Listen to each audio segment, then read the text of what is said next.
Hello and welcome to Flicks and Chill with me, Luke, And Shane. and today this is the first ever episode. We have a guest, so we know him. He's a friend of ours, but he's also kind of our boss. He's our fearless leader, as Yo, He Shane is likes to the call him. yo, fearless leader yo, of the SPDM Crew Yes, Podcasting Network. we salute to Mike Hilty being back on this podcast. Mike, hello.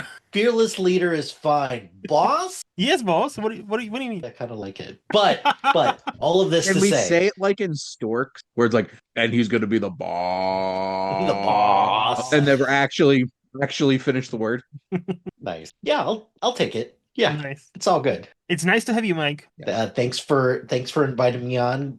Glad to be back. Luke, it's been way too long since we recorded. hmm I say that every time we record, so glad to see that I can keep the streak in tradition. Yes, and I always like to talk to you, so no, honor is all ours. So today we're gonna do our usual shtick. So I either rant about something or rave about something. Then maybe one or two pop culture news because our big topic, and it's three of us and we can yap, will be top seven, and we'll see how that goes. Movies that never been nominated for Best Picture. And then we'll have one wild card for a director, one wild card for an actor, and just one wild card in general. Anything goes where we can think, mention anything or anybody who we thought, hi, how does this person never been nominated or this movie never been nominated? So before that, Mike, as a guest, why don't you start? Is there something you want to rant or rave about? Okay, so I'm gonna rant about something because as a parent, one of the things that we have to do is that we have to balance all of like streaming service, what we want to subscribe. hmm And a large part of that has to do with what my kids watch, what me and my wife watch, but then the other part, the price. And at the end of the day, for Netflix to increase their price again for their content, which for the most part, their content is perfectly fine. hmm And but that K-pop Demon Hunter, the fact that K-pop Demon Hunter blew up the way that it did, that in April of 2026, which is almost a full calendar year since the release, McDonald's decides to do a promotion for K-pop Demon Hunter stuff. Netflix just tried to buy Warner Brothers. They're going to get billions of dollars because that deal fell through. And yet, at the end of the day, they still feel the need to increase their prices on us. hmm So I'm calling out Netflix for increasing their prices on us again for the same content, same old stuff, and it is getting dangerously close to, is this worth us continuing to subscribe to Netflix Yeah. for this? hmm If anything, looking to maybe even do the ad free or the ad version of Netflix. But here's a quick rant about privilege as well. Okay. My kids, we recently watched a movie on Peacock. We watched Labyrinth. Mm. That's a weird one to watch for a 3-year-old, and the 9-year-old loved it. The 3-year-old was like, "What is this? Like what is happening?" hmm But for Peacock, we have an ad version of it because we get it for free from Comcast. hmm Well, when the ads came on, they were like, "Why do these ads come on at the most inopportune time?" And me and my wife are like, poor children." It's the same thing with the radio as hmm well. It's like, wait, I can't just pick what song I listen to on the radio. I just have to wait. Like the privilege that those kids have. But all of this to say, Netflix, hmm why are we increasing our price? And I get it, production costs have gone up and like that, but It's our fault. Like, you're yeah, it's not our fault that the Electric State cost so much money and was not a good movie. hmm So I don't know. It's annoying that all of that stuff gets passed to the subscriber for Netflix's poor decision making, even though they're going to get this, like, it's billions.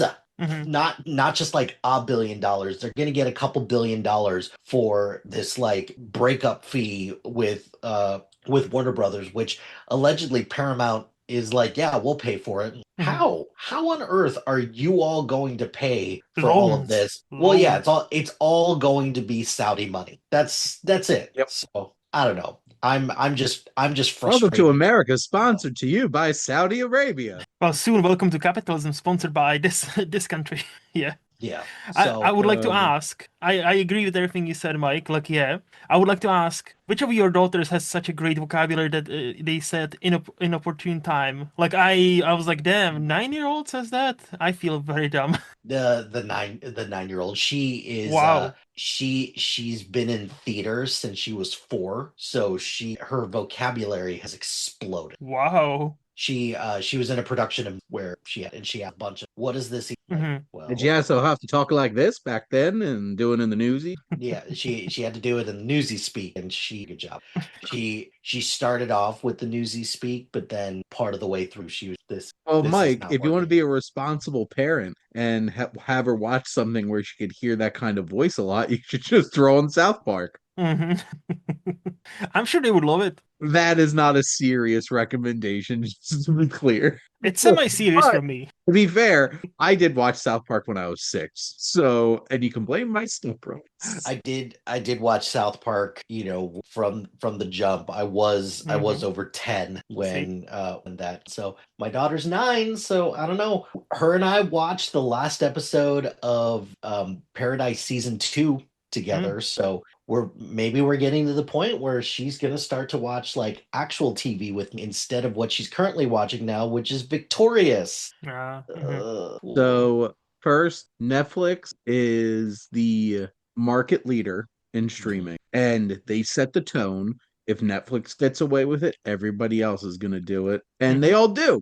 Yep. And it's super frustrating Yep. because they want to keep ballooning budgets and stuff like that for nonsense. And then there's so many aspects of entertainment that are trying to price people out of being able to enjoy entertainment. Mhm. Like streaming services. I, as a baseball fan, I have Peacock, and I'm supposed to be able to stream NBC channels just as part of the streaming service. To find out that I have to pay 25 extra dollars a month to be able to watch the Phillies on NBC.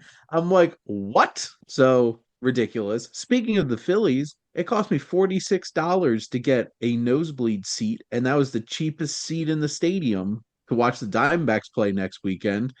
It's just it's unsustainable. Mhm. And like when did baseball become opera where I have to pay like hundreds of dollars for a ticket? And when did, streaming services, like I will admit I pay for probably way too many streaming services, but like We all do. We all they, do, Yes. they're plain and more Yes. simple. they are more expensive combined than cable is now Mhm. Mhm. at this point, and like by a lot.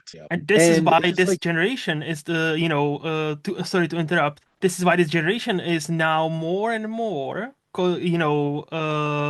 being informed about different kinds of procuring your TV shows or movies, let's say. My or generation, they just turn to TikTok oh and yeah, watch short form stuff that's free. because like Shane and I, we are the same generation. So we grew up in a piracy era, and if you can afford it, there was different ways. However, there's a generation younger than us that for their most of their life, streaming was available, streaming was there, streaming was cheaper than learning to do certain things, how to get your latest seasons or latest movies, or not even latest, just movies and TV shows in general. And now, with everything being split across several different streaming services and new ones still popping up, and their costs, being, hey, we need to increase the prices because reason. More and more people are like, hey, how do I build a home server? What is Plex? What is torrent? What is VPN? And to your point, Mike, about ads, I've just set up my own V home server here. And if you have the time and a bit of IT knowledge, I would strongly recommend every household running a software called Pi-hole. It's a wee bit of software that just catches all the ads network free, or sorry, on a network level on all your devices. Like it doesn't work for some of the streaming services because they obviously are a bit too smart for it, so they give you Probably ads from Netflix. the same domain. However, there's a one streaming service in the UK that still haven't figured it out. So my wife is watching that streaming service now ad free as if she was paying for the ad free Nice. version. And some I think still work. Like I know YouTube doesn't work. Last time I checked, Disney actually worked with it, but I think they gotten a bit too smart now. So I would recommend. I will keep that in mind and Hmm. looking forward to trying anything that I can for ad free. But I love that the whole discourse behind quote unquote cutting the cord Hmm. has now been like, well, we're cutting the cord so that we could save money, and now It's a we're wireless spending way cord. more money Yeah. on our entertainment, Hmm. which however we consume our entertainment now, it's not immune to rising costs, just like so. Sure. Right? Right. That's yeah. What about you, Shane? That time. So I'm really trying to get back into better health and Hmm. better shape. And 2 weeks ago, felt the best that I had since like October. And I had a long week. And I was on campus until like 9:45 on Monday, almost 8 o'clock on Tuesday, 9:30 on Thursday. But a long week. Hmm. And I'll admit, between stress, some disappointment, and just convenience, I didn't eat the best. And what I'd like to rant about is that my body at almost 35 years old wants me to vomit lava now anytime that I cheat. And heartburn's not great, and I Hmm. hate it. Heartburns. And the fact that the second you turn 30, you can't eat out without feeling like shit. So, yeah, I don't like what your body does to you when you turn 30. And I feel like a lot of my rants are just going to be a variation of this and different things. But God, my wife and I did our calendar for the month, and I just looked at the month of April. I'm like, this is going to be a long month. And I knew going in, because it's the last month of the school year, I'm going to do my best. I'm Hmm. telling you, man, But omeprazole, like one tablet of omeprazole to get you through an entire day, Is heartburn. is this a medical advice, Mike? Uh, no, this is a new ad here on Flix and I was gonna Chill. say we have a new sponsor, I hear. I Hey, I don't I don't know the commercial name for it, but like the acetaminophen name for it is omeprazole. So Hmm. I am not delving out medical advice. I'm just letting you know that's what I Hmm. do. So, Hmm. and it's over the counter, so you don't have to get a prescription for it. Hmm. Hmm. I'll look into that, Mike. And also, if producer of this drug wants to sponsor Flix and Chill, we will pour ourselves out for some money. So thank you very much. I mean, Big Pharma, have poured money into so many things. Might as well like this one wee podcast, like Hey, if they want to support all kinds of horrible things, why don't you support something nice like this? Yeah, correct. something with ambition and something that is trying to have something to say. Hey, So you just And described we all me. hope that you tune in next week for Flix and Chill, sponsored by Saudi Arabia. Oil, baby, oil.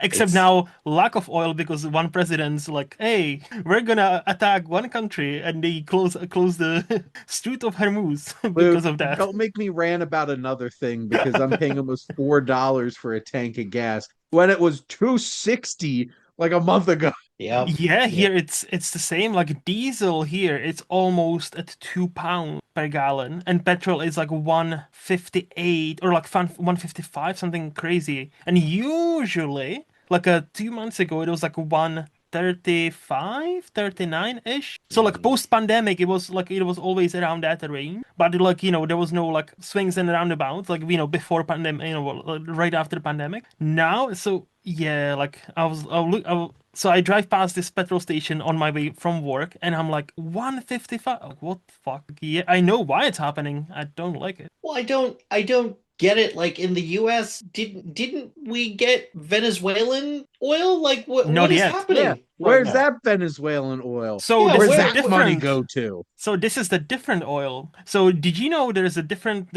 several types of oil. There's a crude oil, and the crude oil, if I'm not mistaken, I'm not an expert, but if I'm not mistaken, crude oil cannot be used as a actual fuel like petrol. That's processed for many things. You are can you make get many other things from are you it. giving us energy advice now? Are you authorized for energy Big, advice? yeah, If I'm gonna I'm get shit sponsored for by Big Energy giving Money. medical, Yes, oh, there we go. Big Energy. I'm sponsored by Welcome Big to Flix and Pharma. Chill, sponsored by Venezuelan oil. But no, apparently, like that's the yeah. And what Iran has closed is like mostly the actual petrol we use for our cars. And I'm like, ah, shit. Well, we all know where the money's going. But Uh, anyway, uh, Uh-huh. Uh-huh. Yeah. Definitely not one family getting richer and richer. But yeah, my rant is kind of blended with the pop culture news. Like it's something tiny. I just was like, why are people mad? So there's the new Lord of the Rings Hunt for Golem movie Hmm. gonna be made. Yes. Well, gonna be made. So like and they've released a news that they're gonna recast Aragorn. So Viggo Mortensen is not coming back, and people are sad and mad. And I'm like, Viggo Mortensen, in all due respect, he is not the youngest. And this is not rant about Viggo Mortensen being old. This is more like, guys, Hollywood will make remakes of every single movie or franchise or a trilogy or whatever you love, right? Do we like we cannot prevent it. It's gonna happen. I think I don't know where you guys stand, but for my money, if they need to do this, I don't want them. I don't want the original people to come back being old, and because usually it's like the same formula. I'm old and grumpy now because I'm old and grumpy. I've made many mistakes in my life, and this is what we have now. I'm like, no, if we need to do remakes, reimaginings, and all that, okay, recast the role. It's fine. Like I don't like, and we don't need the original actors to come back. It would be nice for them to give their blessing, but realistically, Hollywood doesn't care. So like they'll do it. So that was my very quick rant about like, did you really expect Viggo Mortensen to come back as Aragorn? My thoughts on this specific Mm-hmm. situation are no. If like don't bring Viggo Mortensen back at Yeah. 60 something years old to Mhm. play this role when here's the thing. They de-age him. People complain about the CGI and them de-aging And him. fuck that. Two, they edit a crap ton and chop up the action because they need to use a bunch of stunt double. Then they're going to complain about that. Like, I know they're bringing back Ian McKellen, who is Yeah. literally playing an ancient wizard. So, like, come now. So, whatever. And apparently, Elijah Wood is coming Yes. back, but he also still looks like he could. I mean, yeah, Like, that man, shave him, and he probably hasn't looked like he's aged much, to yes. be honest. This particular situation, people just need to get over the fact that, like, yes, they're gonna have to recast Aragorn for this specific movie. It's a whole other rant on like why the hell are we adapting a Yes. footnote from Fellowship of the Ring, or like I think it was like a paragraph or two from But Fellowship of the Ring into a movie. that is Search, what they do for Lord of the search for Rings. Yeah, money. Search for apparently. more money. Just ask Mel Brooks, okay? Apparently, like they should adapt Lord of the Rings, the Third Age video game instead. That would, but whatever. That makes far too much sense. But also with Rings of Power and War of the Rohirrim, it's pretty clear that if it doesn't involve the ring or if it doesn't, involve like our, main core of characters, nobody cares about that, which is sad because there's a lot of story to tell, but people are like, wait, what is this? It's Mhm. it's like it's like the people who are like, wait, there's no lightsabers in this for Star Wars. Why should I be interested Mhm. in this? Why should I watch Andor? It's like because it's the Wait, best thing is that Star anybody Wars has named ever done. Skywalker in this? Ugh, no. Like my only counterpoint Mhm. to what you just said, Shane, was the Ian McKellen thing. But also at the same time, Gandalf is not exactly known for his sword fighting abilities, and Like, you there's know, he's going to be in this movie for like 10 minutes. I So, would say like, even five, if maybe yeah. five. Realistically, like it's gonna be like a glorified cameo. Hey guys, I've returned. Okay, bye. okay, bye.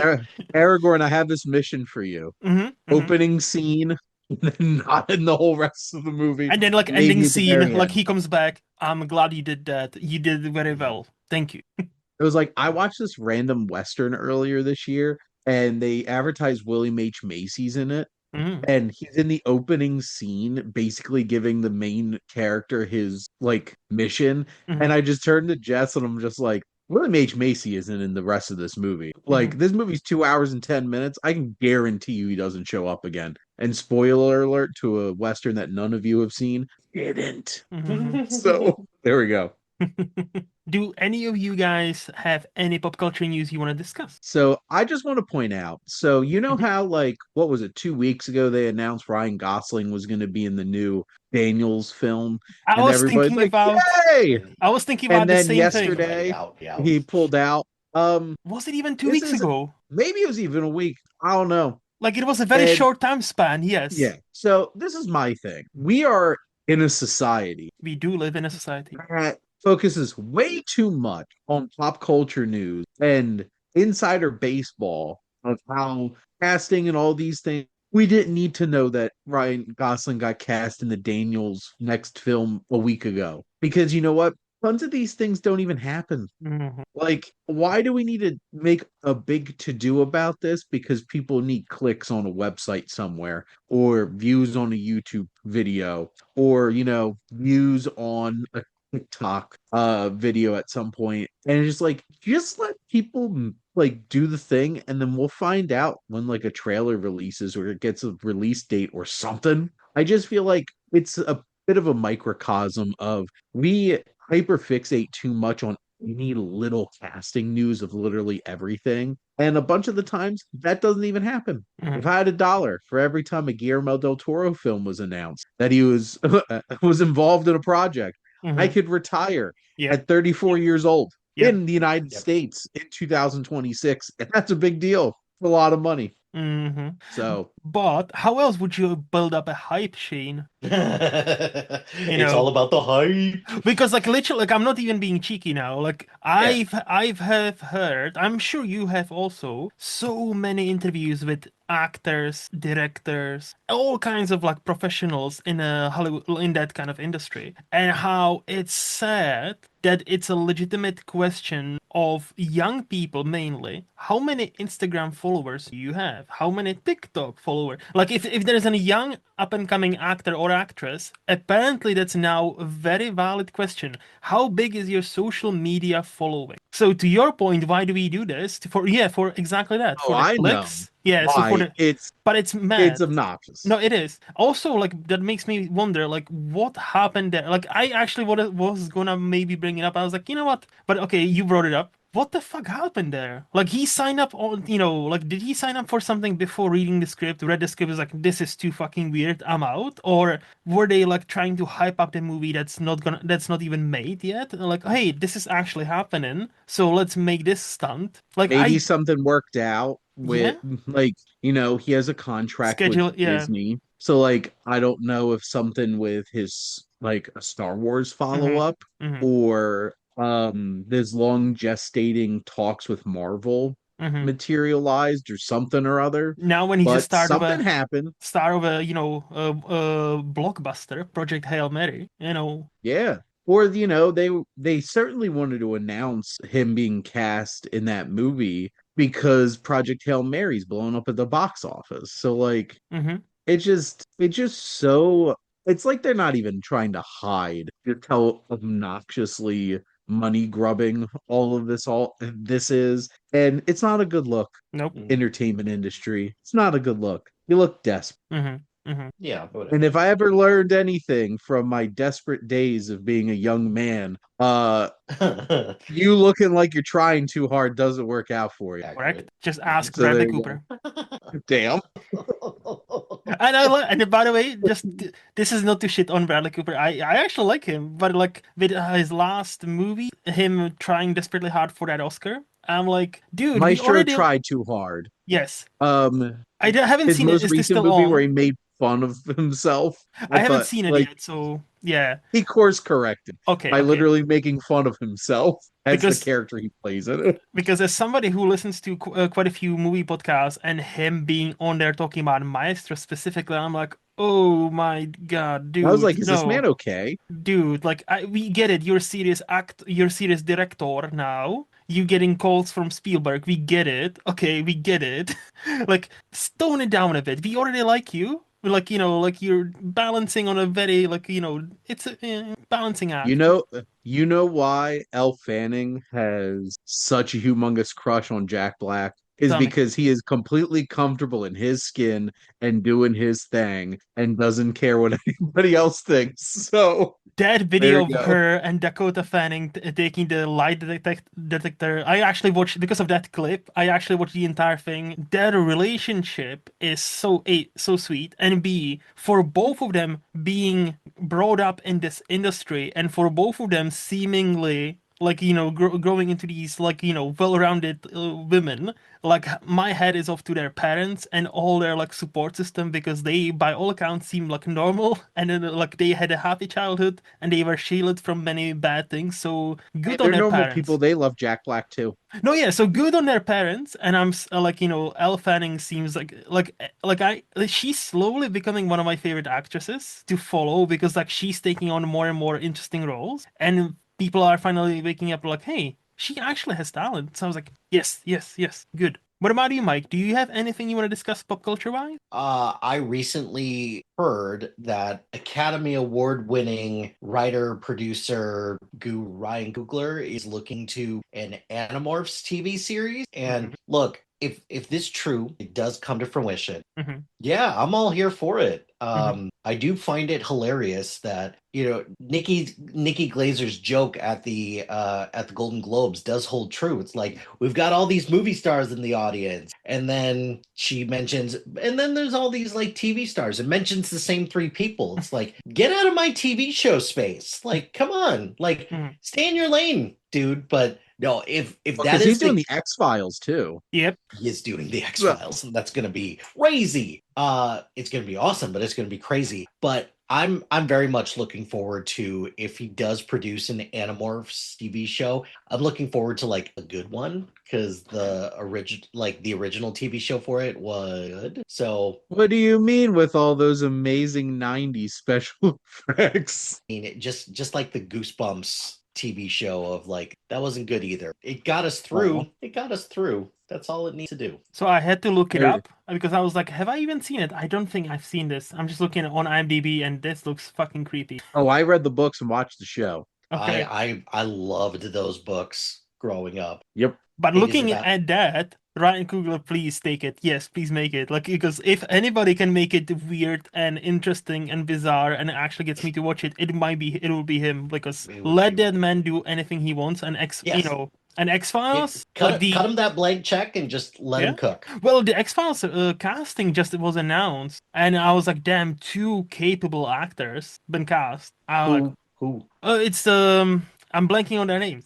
Was it Himesh Patel? Hamesh Patel and the one that was supposed to be nominated like 2 years ago for Till. What's her name? Oh, Oh, Danielle Danielle Deadwyler. Deadwyler. Yeah. So she is the main Who's female lead. great on the show Rooster with Steve Carell. I haven't watched that, so I wouldn't know.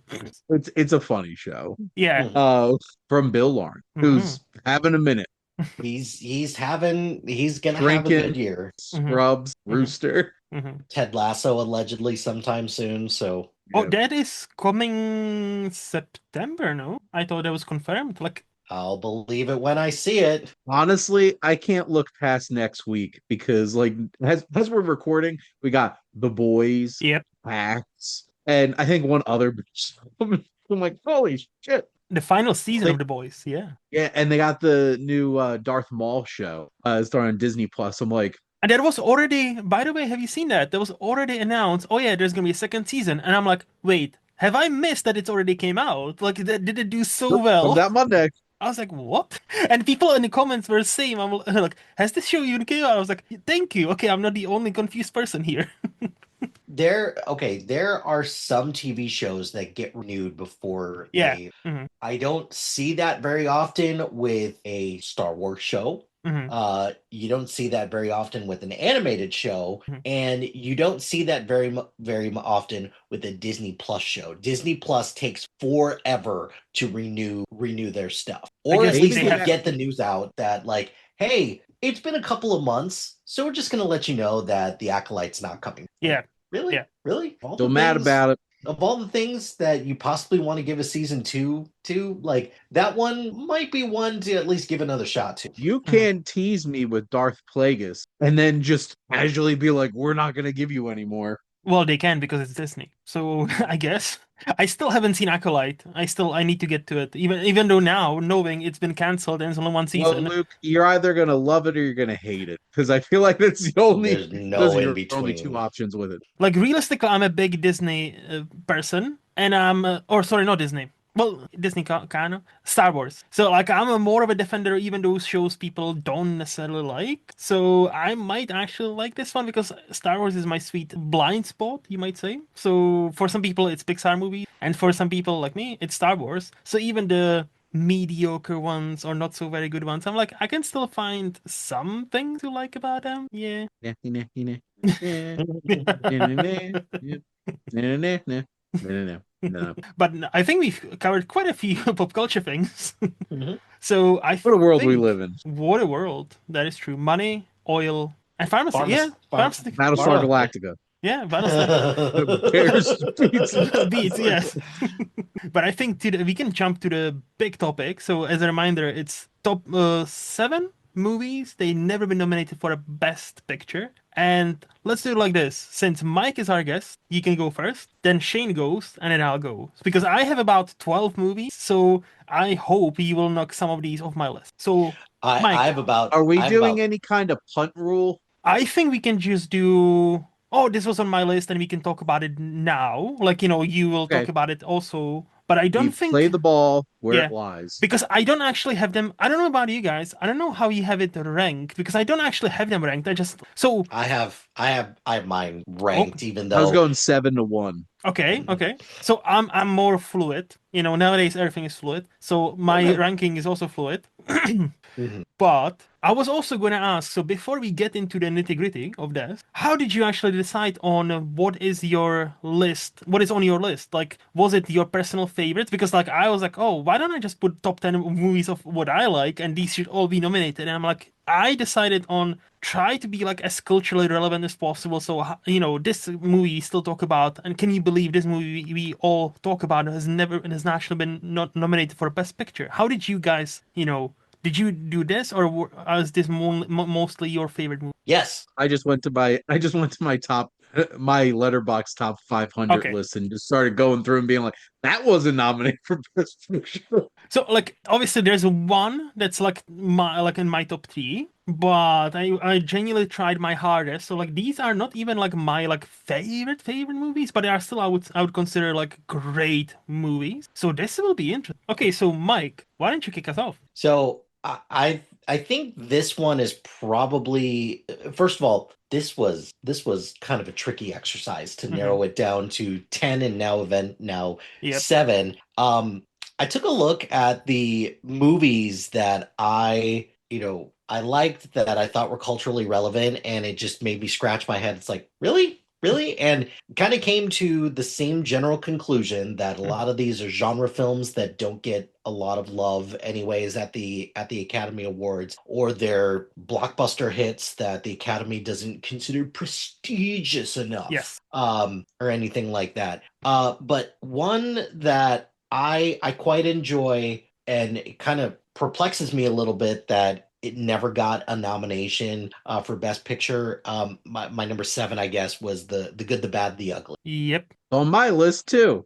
Yeah. Almost on mine. Almost on mine. Yes. I Go ahead, Shane. No, you go, Mike. I mean, given the cultural relevance of it, and just everything that it did for the Western genre, everything it did for even Clint Eastwood too. Yeah, like I don't understand how this could like sneak by, and like not even at a time when like this came out at a time where Westerns were still considered prestige movies, or at least a prestige genre, because Westerns were, a lot of Western are amongst better movies out there. So it's like, how did this one sneak by? Like, was it Well, was it too long? Is that the problem? I think it's interesting because the 60s was actually a time where the influence of the Western on American cinema was waning, and you Hmm. Mhm. started getting more revisionist Westerns like The Wild Bunch and stuff like that. And the spaghetti Western became such a big thing. And technically, like, this is an international film. Yep. So, like,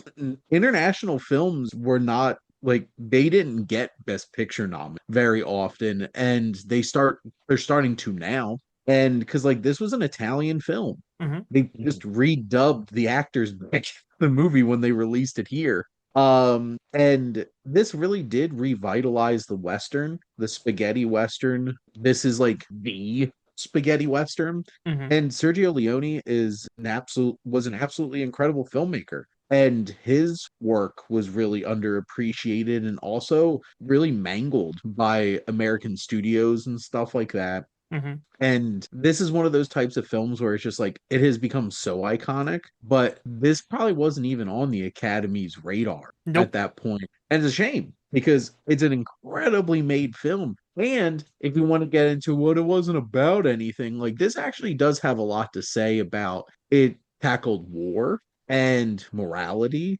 And there's some powerful moments and also like the filmmaking chef's Yep. kiss. Yep. To your point, Mike, like, oh, it has Clint Eastwood and, well, it has Clint Eastwood when before he became Clint Eastwood. These movies helped him become the Clint Eastwood we know until today because he's still alive. Because, yeah, like, he had to take Still these kicking. jobs outside of Hollywood because he couldn't, I don't know if he couldn't find or he was not as popular. Because, as Shane said, like, this is 66. So, it came out in 1966. So the Westerns were still popular-ish, but they were definitely on a decline. And so, Clint Eastwood was like, oh, they don't make them like this in Hollywood, so I guess I'll travel to Italy and make some of these, with Sergio Leone. But I'm looking at so I'm on an Oscars page. I'm going to be checking, and even the foreign language, films. There was one from France I've never heard of, A Man and a Woman, Battle of Algiers from Italy,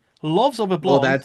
that Yep. definitely got that spot then. Loves So Loves of a Blonde from Czechoslovakia, Miloš Forman, Pharaoh from nice. Poland, and Three from Yugoslavia. So like I've heard of some of them, but like yeah, like even if just for international feature, I was surprised that it wasn't nominated at least there. So, but yeah, Like Sergio it Leone. was foreign language film back then, right? Yes. And like I know this released in the United States with English dubbing and like the actual actors dubbing themselves. So it's a weird quote unquote international film Yes. in Sure that kind is. of sense. But no, I love this film. This is one of my favorite movies of all time, Hmm. and Hmm. it is my second favorite Western of all time. Behind Unforgiven, which won Best Picture. So Doesn't that qualify. one actually won. And So and doesn't so got therefore nominated. doesn't So qualify for this discussion. Bordeaux does not qualify for this discussion. So what is your number seven, Shane? The Thing, also Oh. scored by Ennio Morricone, oddly enough. So Hmm. this is not a movie that was ever going to be nominated for an Oscar. Nope. John Carpenter is not a director that would be nominated for an Oscar because he I think is legitimately one of the greatest genre filmmakers of all time. He just had an understanding of how to make horror and science fiction and fantasy in interesting ways with no money. Hmm. So, and this film, is an incredible ensemble. Obviously, you have Kurt Russell there, and Keith David's famous now, but like I Hmm. don't think really Keith David had a whole lot of attention. Now, just a bunch of character actors, and it has this incredible special effects that is just absolutely mind blowing to watch now. But this is John Carpenter's best made film. Like this feels like it's incredibly well made and doesn't feel like a B movie, which most of his do. And I don't mean that as a insult because I love John Carpenter, but like this feels like there was some money thrown into it. Hmm. They were just very smart about it. And this film is insanely intense and so well put together. And I like to say one of the greatest one-liners of all time, where Kurt Russell was just like, "Well, F you."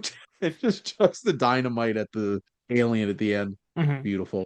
And this movie should have been nominated. Well, Kurt Russell's beard and hair should have been nominated for an Oscar because it is just chef's Peak. kiss. Peak 80s. That's It, just peak manly hair right mm, there. mm, And that man still got it. Still starred in Monarch. Watching that yesterday. hmm. The Thing. I love it. It's my second favorite horror film, and I'll talk about my first one in a bit. Nice. What I will say with the thing, like recently, like last year or two, rewatched this on a 4K disc, and that 4K, the transfer is immaculate, and B, it just reminded me how, hey, just because your movie is mostly set in the night, in dark, that doesn't mean me as a viewer cannot see shit. Like this movie is dark as fuck, both literally and physically, like actually, Yeah. but you can still see what is happening, and I miss when filmmakers actually gave a crap about lighting. And now, obviously, like I know it's moved to digital, so it's like it's different kind of lighting for like digital. It's not as easy, dirty, but you can figure it. Like John Carpenter figured it out, and this is the movie I always quote. If they can do it, modern way movies can also have a much better lighting, and night scenes and dark scenes can have some. But no, it's an excellent. Anything you want to add, Mike, for the thing? Well, Shane, I kind of disagree with you that the Oscar, like, yes, the Oscars would never nominate John Carpenter for Mhm. director, but I did consider him for the director. Like, really, like for the thing or for Halloween. But those are two genres that just do not get Academy Awards love Mhm. at all, and I get it, and I strongly considered that as like the my one to be like, Mhm. give this guy a nomination or something. But yeah, that's the only thing. But otherwise, everything that It's you're not saying is refined enough. no, yeah, it's Yeah. it's beneath us. Blech. Honestly, though, like you're gonna go tell people that nominated for like out of Africa to go nominate like the Oscar thing. winning, not only Best Picture Yeah. nominated, Oscar Best Picture of that year, Shane. Oh, I know what I mean, Luke.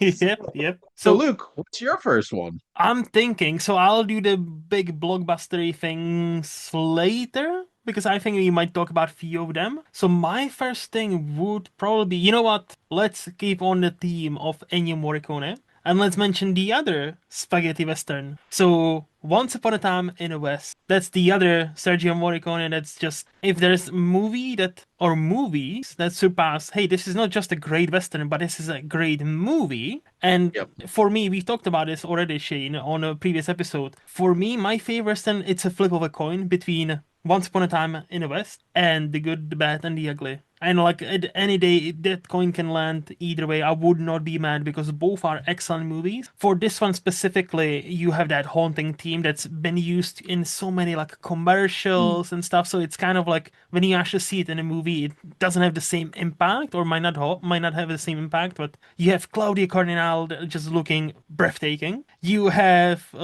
Henry Fonda being Yeah, the bad guy, which was a revolutionary he's idea so at the good. time, and it was so good. I always quoted, the filmmaking just in that scene of where we hear harmonica. It's all dark, and then he swings the lantern Yeah, into the corner. The music swells up, and like we see the shadows, and it's like doo, doo, doo, like, and it's just we see him for not for the first time, but like it's just that scene when I watched this movie for the first time and I was about 12, 13. Even my dumbass was like, "That this is fucking cinema." Like I know I'm watching something different than what I usually watch because this is fucking amazing. And Mhm. that movie, you can describe this entire almost 3 hour, or is it more than 3 hours? It's been a while since I watched it. I think it's a rock solid just around three Yeah, hours.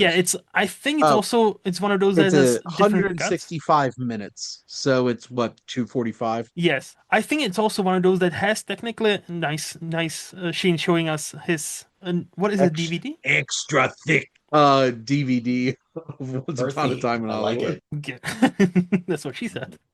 It's what Haku said. Haku. Who's Haku? Luke, have you watched Samurai Jack? No, You should. I know, Wacha. I know. No, but it's no that. So to me, just the filmmaking in that movie, particularly the story, like there is like some one or two twists thrown your way as well. Oh, that reveal at the end Yep, of who Harmonica really is an all-time yep, like twist reveal just from yep. like the filmmaking standpoint and the music. I'm just like, oh, Like this is one of those like it feels like I know this is gonna sound stupid, but this feels like a complete movie. Like you're getting every single thing you can ask for within one movie. You get great cinematography. You get damsel in distress. That but she also like can fend for herself, being played by Claudia Cardinal in her prime, arguably. You get a actor who's known for mostly great guys, mostly like like heroes being a bad guy. You get this like a rough around the edges guy who is the good guy at the end, and It's you get Charles Bronson. yes, and you get like you get a movie that takes its time, has some long shots, but it never bores you, or at least it never bores me. And Me neither. pulling something like that off, Sergio Leone just yeah, one of my favorites. So, where The Good, the Bad, and the Ugly has three iconic pieces of music in it, whether it's the theme, Ecstasy of Gold, and Il Triello when they're doing their standoff in the cemetery. This film has three incredible themes in it too. And the one that's just absolutely beautiful. This has one of the hardest lines I think a hero has ever dropped in a movie, Mhm. where the whole build up at the beginning, waiting for him to get off the train,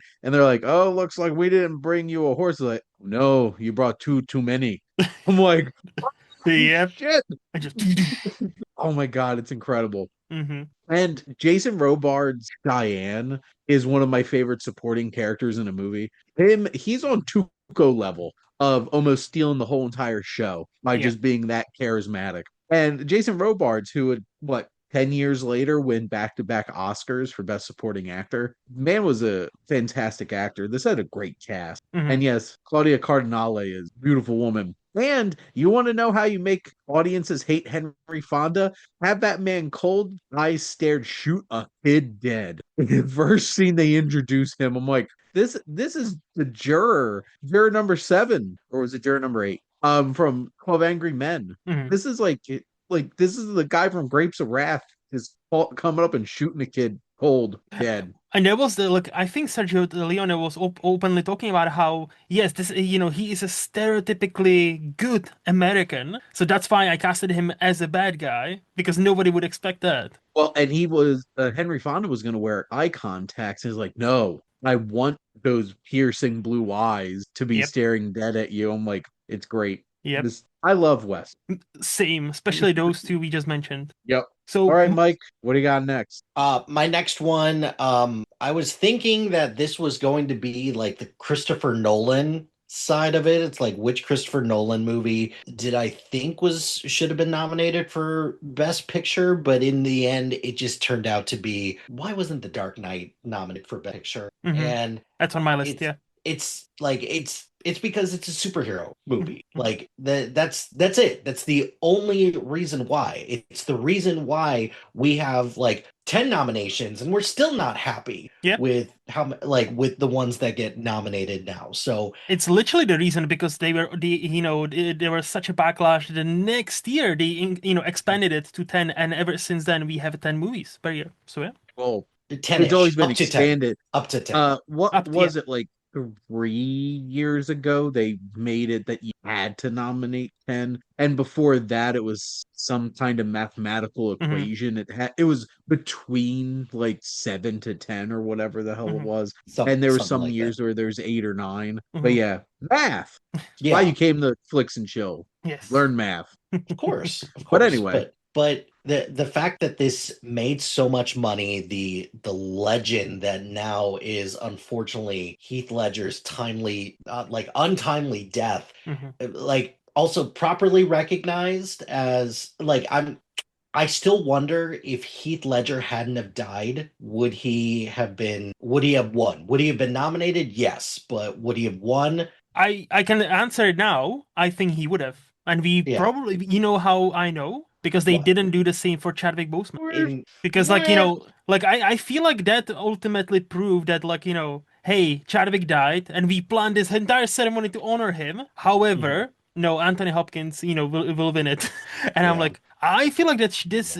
that like 2022 should have been Mhm. the like like end to that discussion. I think everybody knew he's gonna win. And also why Best Picture should go on at the end of the show, no Yes, matter what. No yes. matter Like I what. still remember Alan Arkin having the envelope and winner, and there was no pause. Like winner is Heath Ledger. Like there was no single pause because everybody knew Heath Ledger will win. So, but not just because it's a superhero movie, but also this thematically, also what this is telling us about chaos and, just the downfall of people that we idolize so much. And I don't know, it's elevated. Yet, like, has it aged well, or is it like still the movie that I think that it is? No, at the end of the day, it's lost some of its luster, but that doesn't change the fact that it's still one of the greatest, one of the great superhero movies, and like easily one of the best movies of that year. So for it to not even be nominated for Best Picture, insulting to say the least. And even like it's a comic book adaptation that takes out all the really obscenely comic book kind of elements to it and strips it down and makes this an extremely this is as grounded as a man dressed up as a bat fighting a clown is gonna be, putting it that way. And impeccably directed. The whole cast is fantastic, acting wise, and it tells a really compelling story that honestly challenges some things with like Batman slightly leaning towards that like control fascist tendencies that he can have with the whole echolocation thing and people's phone, that moral quandary, and then just the Joker being this agent of chaos. And I want to know what the hell happened to Aaron Eckhart and what he did to Hollywood. Because like he's a really talented actor and a lot more like working in a lot more bigger movies than he is at this point. Instead of, I think the biggest movie he's done in the past 10 years was Sully, Mm. and It he was is Tom Hanks' co-pilot. it is weird that Hollywood tried to jam Jai Courtney, Sam Worthington down our throats for so long, yet Aaron Eckhart just not good enough for us anymore. He's Let's too relegate him. American, Yeah. unlike Jai Courtney's. And like his start of Aaron Eckhart's career was great. Like he did Thank You for Smoking. Like this is how I knew him Yeah. first, and he's Aaron excellent. Brockovich before that, Yeah, he was in that too. and he's excellent in both of those movies. But mainly, to be fair, I only seen Erin Brockovich once, so I completely forgot he was there. But He was the love interest. I see. But I still remember, I only seen Thank You for Smoking once, a long time ago, but I still remember his performance, how electric he was in that movie, and how, talk about a leading performance. He was Mm. great. So and it was, I saw that movie before The Dark Knight even come out. So when I knew he was gonna be Two-Face, I was like, holy shit, this guy, ace. And I then can't believe Matt Damon was originally gonna be Two-Face, and then also was the top pick to be an Avatar. And do you know the whole story about the Avatar thing? Oh, and No. they offered him like percentages, like 10%. insane percentage. Like he said, look, I'm not gonna pay you your usual rate, because so I'll give you like what is like 3 million or five, but you can have 10% of gross. So Can you imagine? Can you imagine? like I feel like 10% of Avatar's gross is insane. no, I feel like yeah, I like he's like look, Matt Damon obviously doesn't need any more money, Yeah, Matt but Damon's fine, but yes. like But no, Aaron Eckhart, like, talk about somebody who starts very well. Like, like after Dark Knight, I was like, oh, this man is going places. He will probably be an Oscar winner soon. And I don't know if he just said yes to one too many projects that failed, and then maybe he was labeled like box office poison. did I Frankenstein, didn't he? Yes, and I think that's kind of because if anything, if there's anything I learned from watching the Milos Forman's documentary, this two-time Academy Award winning director, he says in Hollywood nothing matters. You're as successful as your last movie. It doesn't matter how many Oscars you've done, you won, how many million you've made for any studio. The moment your last picture doesn't do well, you are branded. And I'm like, Well, holy shit. just look at Christopher Nolan. Yep. Warner Brothers decided to disrespect him with the whole Tenant thing, and then he's like, "I'm out," and they're like, "No, please come back." Please come back, So, Daddy. Yep. but no, The Dark Knight's incredible, and it's still arguably the greatest comic book adaptation of all time, Yep. and people still have it at the top of that list. Yes. A lot of other comic book movies that I love more, but Hmm. like, there's not a whole lot of arguing. Correct. What about you, And Sheen? also, that Oh. wasn't a strong year of movie. Oh. Like looking back at that, I'm like, what were you That doing? could have snuck in. It didn't. My next one is actually a Christopher Nolan film. And it's Interstellar. Nice. So That was the other one I considered, and I almost put it in my like sci-fi choice, but something's kind of this after all the years of people complaining that Christopher Nolan movies have no emotion and they're cold and distant, we had wrong. to watch Matthew Wrong. McConaughey cry his heart out Murph. in that one scene. Murph, can we just like acknowledge him for a minute? No. Like Of course. because Cooper did have another child, right? Right? No. No. Right? You're wrong. Right? You mean young Timothy Chalamet? He's been played by Timothy Chalamet and Casey Affleck. Yes, he indeed had another child. I don't know if this is a Um, joke. Sorry to interrupt. I don't know if this is a joke or he actually said this, but there's a quote from Timothy Chalamet like, "Oh, I rewatched Interstellar and I cried not because it's a great movie, but because I thought I'm gonna be there for much more longer than I actually was in that movie." I'm like, must be a joke, surely. But anyway. It's funny because I just rewatched Hostels, that Western that got really overlooked, and Timothy Chalamet's in that, and he barely made it the first act. Mm. Yet again, great time for Timothy Chalamet movies. But no, this film is grand. It is epic. This is filmmaking in the 21st century at its best. The practicality of certain things and the way that they realize that black hole is absolutely incredible. The Tesseract, the whole string theory nonsense at the end just looks like mind blowing. Hmm. Matthew McConaughey's great. The cast is great. Are some things a little on the nose, like Dr. Man, being the savior of humanity? Sure, but I lost it when I saw Matt Damon pop I, up I'm halfway through the so movie. Matt happy they managed Damon. to keep that secret. I'm so happy that did not leak on the internet, or haven't seen it, and I like went into the cinema not knowing he's Dr. Man. I was so because you And think, they oh, tease it yeah, because his picture's on the wall yes, earlier in the yes, movie, but it's just enough out of focus that you can't tell it's Matt Damon. correct. And I didn't bring up the score with the Dark Knight, but my God, Oh yeah. that organ infused score from Hans Zimmer is something special. And this is like grand filmmaking at its best. And I know this had a bit of a mixed reaction when Mhm. it first came out. Yep. And I feel like a lot of people have just come around and been like, Now it's Interstellar is great. now it's universally beloved pretty much. Like no, I remember exactly the same. Many people were like, "Well, love saves them all." Well, what an ending! This is just fucking stupid. And I'm like, did you see the You're movie? stupid. Did you see the fucking movie? And then I rewatched it. I'm like, this is so like it might be stupid or not, but this is like actually like thematically the movie is prepping it for you. Like the movie is talking about it from the first fucking minute.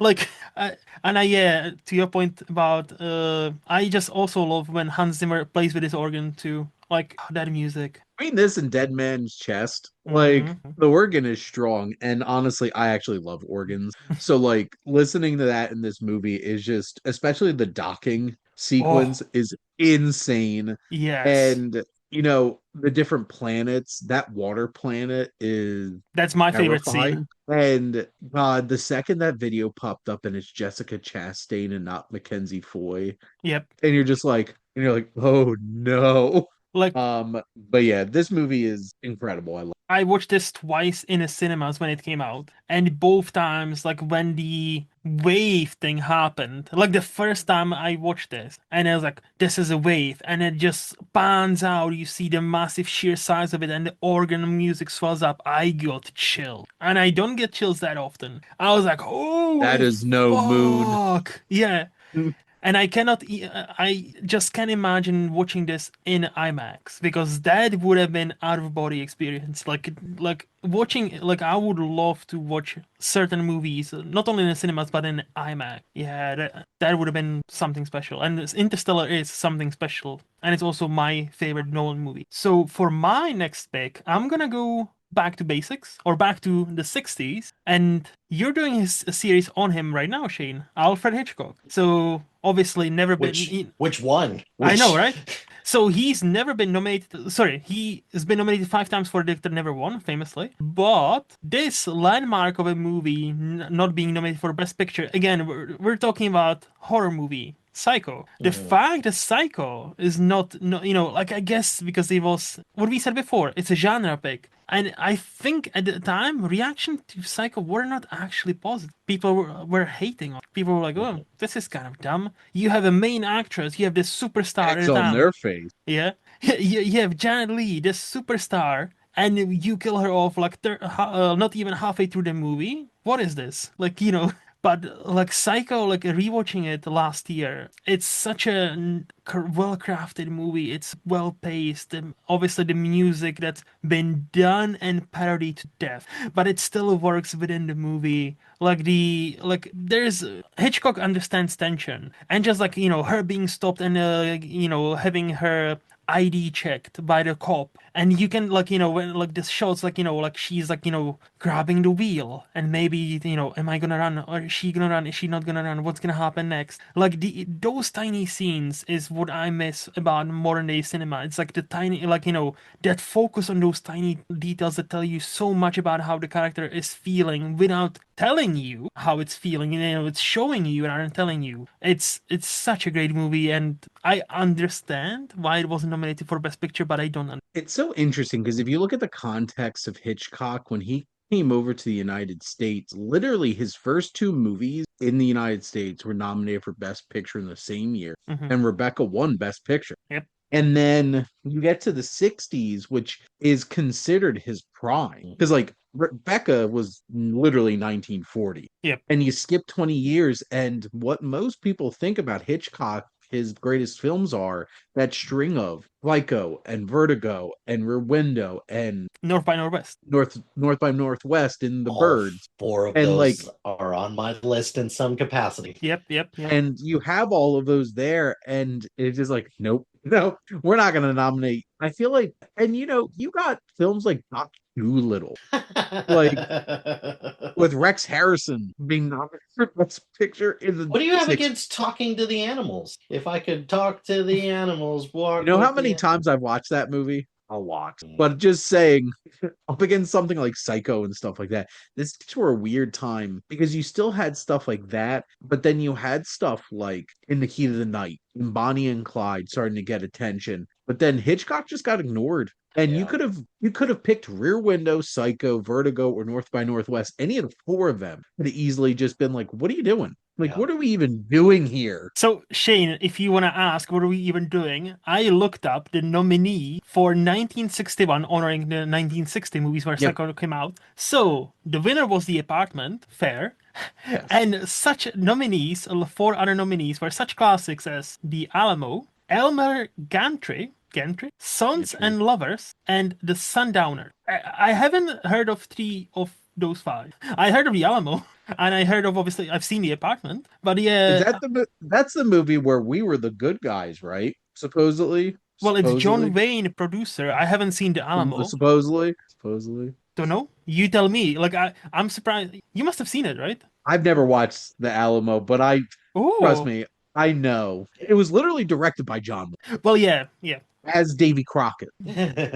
So like I'm So just no. putting out that like this is like some kind of like grand thing about like Mhm. yeah, Texas, yeah, America, and it's just like on Okay. Mexican land.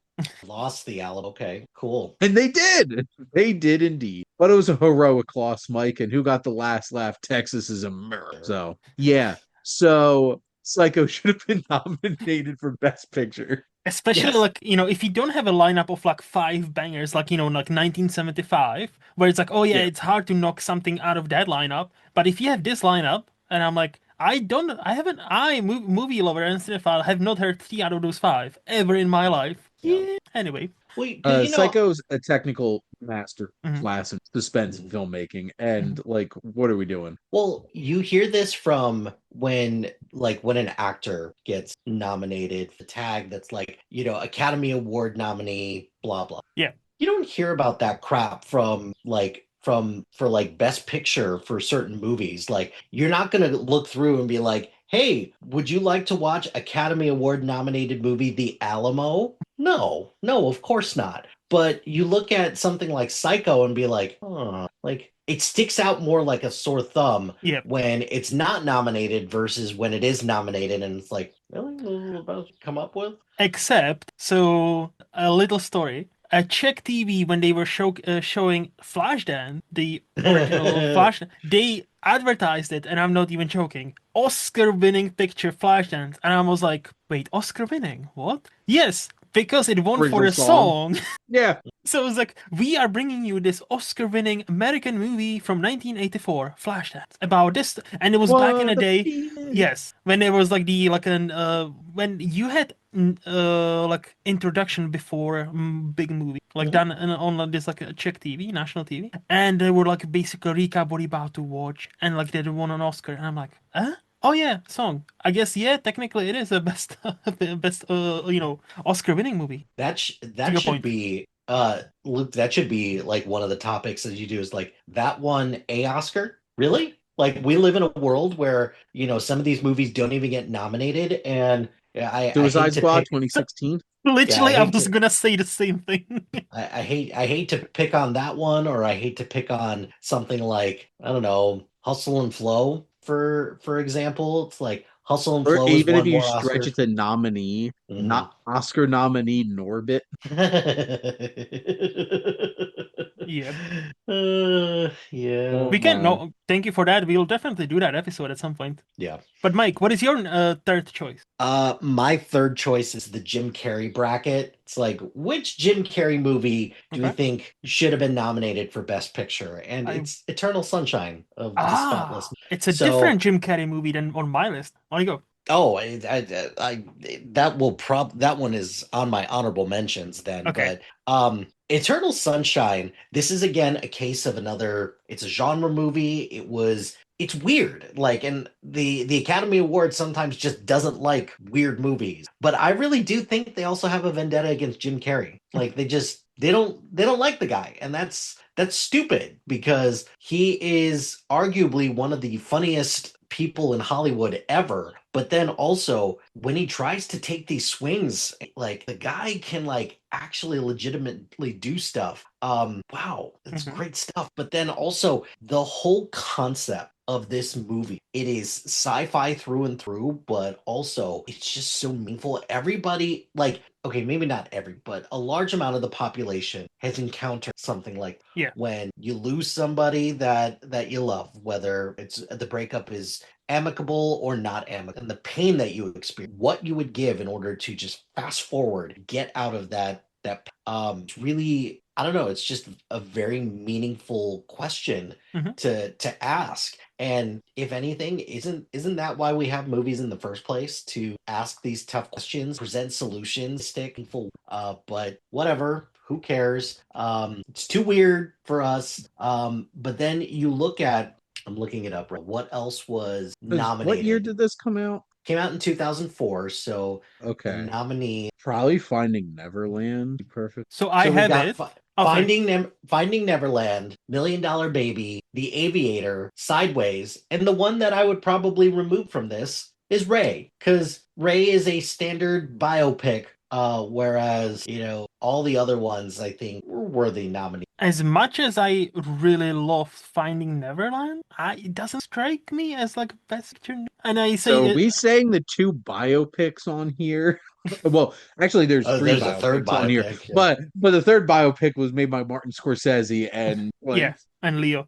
and the insane technical prowess that went into that movie was ridiculous. But Hmm. no, like either Ray or Finding Neverland, like Eternal I'd be Sunshine should have fine. been there. So Sideways is such an interesting like Best Picture nominee. Just pointing that Mhm. out there. I just watched it for the first time like a few months ago, and I totally loved it. I like Alexander Payne and I, we struggle occasionally. So I was like afraid, but this one, when we click, we fucking click. And Sideways we clicked. I was like, holy fuck. And I hate wine. I don't like wine.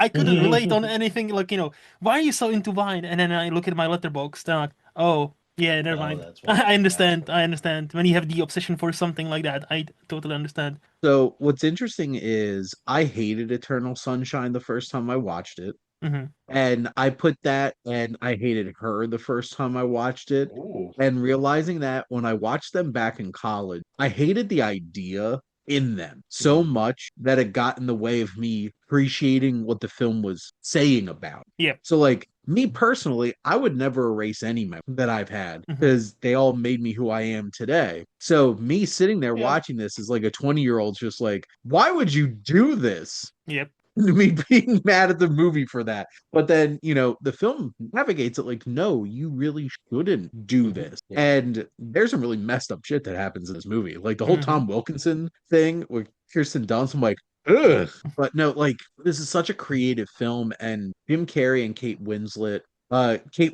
as the manic pixie dream girl of his dreams, and then not like really processing the fact that like there's a lot more complex this dynamic. And also, Elijah Wood's a little Oh yeah. creeping. Yep. He's a creep in a lot of his movies that And he's in TV that are shows. not named Lord of the Rings. And if you watch the Yellow Like Sin Jackets, City he's came out like also the Oh, he's super oh, creepy in Yellow Jackets. He's really unhinged and weird and Wilfred. Yeah. yep, The guy's he got was range. sure range, does. but no. Like Eternal Sunshine in hindsight should have for Best Picture that Hmm. year. I'm just glad none of you were attempting any slander on Million Dollar Baby because I would have been very upset. Oh no, I'm one of those people who thinks that Million Dollar Baby is a worthy nominee and a worthy. I need to rewatch it. It's been a while, but I remember loving it the only time I watched it. So That I is not a reserve my movie Everybody that just you thought want. it was Rocky with a girl. Oh no, Last no, time I checked, Rocky didn't have euthanasia in no. it. But maybe considering the amount of sequels we got, then maybe it should have. It should have. Sorry, too dark. Damn. Is the euthanasia on Paulie? Because Oh sign no, that. Mike's no. Mike, favorite character. Mike, Paulie is a piece of shit I know. consistently throughout that franchise. But anyway, oh, is it Yeah, my turn? yeah. Um, Shane, bring us so back on my track, number please. one favorite horror film of all time is The Shining. And not only did this not get nominated for Best Picture, but this got a lot of attention at the Razzies. With Yes. like what?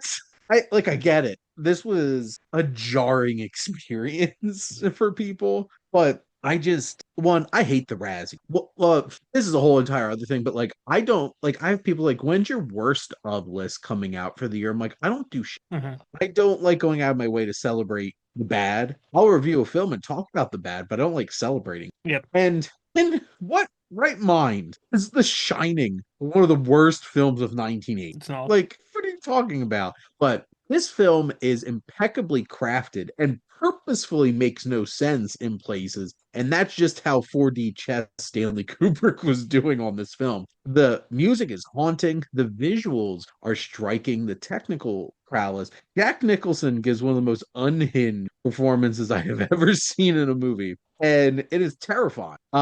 Shelley Duvall gets way too much shit, and that like the manic emotion that she shows throughout the second half of this film. And this is not the kind like if you are super into story and character as the basis for your cinematic viewing experience, there's going to be multiple Kubrick films that are just not going to do that because that's not what the point is. This film is one of the most haunting and unnerving experiences you're ever going to have Hmm. sitting and watching a movie. And yes, I've read the Stephen King novel and I love the Stephen King. They're just different. Hmm. I don't think And Stanley Kubrick ever picked up a book and was like, different is okay. There's yes, other interpretations for things called art.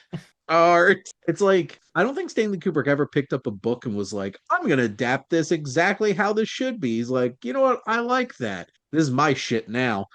And just did his thing. So And that's exactly what he did with Shining. Mhm. Like, did I care about Jack Torrance? No. He looked completely insane from the second he showed up in this movie. And I know Stephen King hated that. Mhm. Like, this film is a masterclass in horror. And you can tell, like, randomly I was watching Paranormal Activity 4 because that's what my review request is for this month. And there's a kid riding a little trike around the hallways, and I'm just like, there's gonna be twins around the corner being like, play with us, Mhm. play with us forever and ever and ever. And also, one of the most terrifying things, and this isn't even part of the movie that gets talked about enough, is that scene with Grady in that bathroom where he's like, your wife and son correct. And I'm like, Ooh. Mhm. you all can't see What do you my say? face listening to this podcast, but I'm just Like, like, what are you saying? What is going on? Why? what are we talking about here? Mhm. And I'm just like, this movie's effed up. And Yeah. that's why it works. So, and I've watched Ordinary People a couple of times. Movie is legitimately a very emotional experience and a beautiful human drama. There's some heavy hitters here, like Raging Bull and The Elephant Man are on here. Yep. I love Sissy Spacek in Coal Miner's Daughter. But if you ever want to watch a movie that's just like the most standard biopic you're gonna find, it's Coal Miner's. Mhm. Mhm. And I'll admit, I don't know what Tess. Oh, it's a Roman Polanski. I think Interesting. I heard about it, but I haven't seen this. No. The Shining could take the spot of Coal Miner's Daughter. Sorry. No, the Shining is. I managed to catch it in the cinemas when it was re-released for like 40th or like 30th anniversary, 35, like something like that. It was like being re-released. What an experience in a cinema! It was magnifique. It was so good. Like every scene just plays. This is what we talked about with Alfred Hitchcock. You forget the little scenes in between the big scene and how those masters of cinema, like Hitchcock, like Stanley Kubrick, like Spielberg, like David Lynch, can make those in between scenes still feel relevant. And if they're supposed to be tense, they will be tense. Like any other movie, him just riding the bicycle, we wouldn't have that scene, just him riding around the hotel and with the music, because we would just get to the twins. We would just get to the point, right? No, Stanley Kubrick just puts the camera on him and lets him ride it, And a let steady cam yes, and lets at him, that, which yeah, just lets him ride around the hotel. And the music, we just the sensation, just the angle, and just the music accompanying that scene. You feel like every time he makes a turn, there is something behind that turn. And that feeling, that unnerving feeling that, hey, behind this corner, there is some sort of evil. I don't know what it is, but there is gonna be something fucking evil because like the camera angle, the score, everything about this movie is so crafted that it just it's, as you said, Shane, everything is kind of weird and crooked and like non-logical, and you don't even point it out until you rewatch it like 10 times, and many times you even miss some things, but like subconsciously you recognize it, and your subconsciousness understands there's something wrong, I just cannot place it. And I think this is the prime example of, this is something wrong, I cannot place it, but I love it. And this is the penultimate example of Stanley Kubrick was a man for any genre. When it comes to versatility, it alone, I don't think there's been a director as versatile as him, because every genre he tackled, you could argue it's like, A plus and insane. any thoughts, Mike? I agree.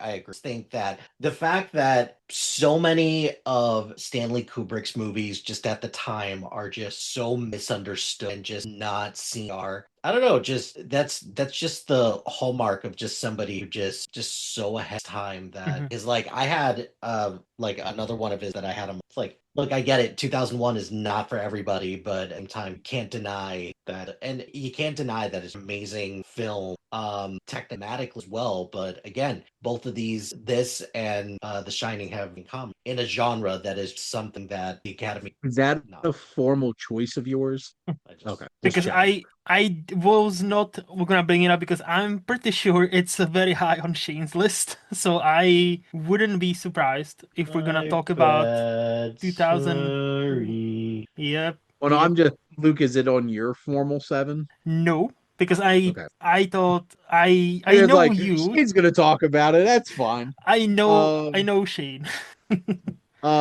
Is Barry Lyndon his only film that got nominated for Best Picture? I believe so, yes. And he technically, I because of this, because of the research I did before this episode, I discovered technically he won an Oscar for visual effects for 2001. Yeah. So the movie wasn't nominated for Best Picture, but it was nominated for several categories. I think even screenplay. But he only won. But apparently Stanley Kubrick had a hand in the VFX, in the special effects. So he actually has an Oscar, except not for directing, which is Yep. it There you go. doesn't make sense, but okay. I feel like Barry Lyndon makes sense as the only one that got nominated for Best Picture since it's a This is the period only piece, one. despite the Yeah, fact that it's a satire of one. yeah, yeah.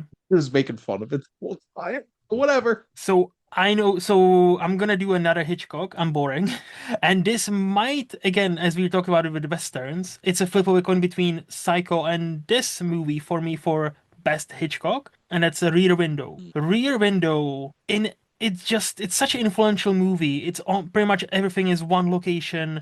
It's hey, what if we peek on other people's lives and see how they live, but we've seen something we were not supposed. What are we gonna do now? And you have James Stewart just like not being able to move, just riding around, and then you have Grace Kelly, this angel of a woman. I was like, holy fuck! Like I introduced this film to my then girlfriend, now wife. She's a straight woman, but she was like, damn, Grace Kelly is beautiful. I'm like, she sure is. And that movie, like, it's talk about tension, talk about for being pretty much one location, and most of the plot is just like, hey, James Stewart is looking through binoculars. What is the neighbors are up to? It kind of seems boring, but it's never boring. It's always thrilling. It's exhilarating. And the fact this wasn't nominated for Best Picture. It is mad. So yeah, another Hitchcock movie, but this is how I roll. Rear Window. This is What the year did number. Rear Window come out? So it's 54,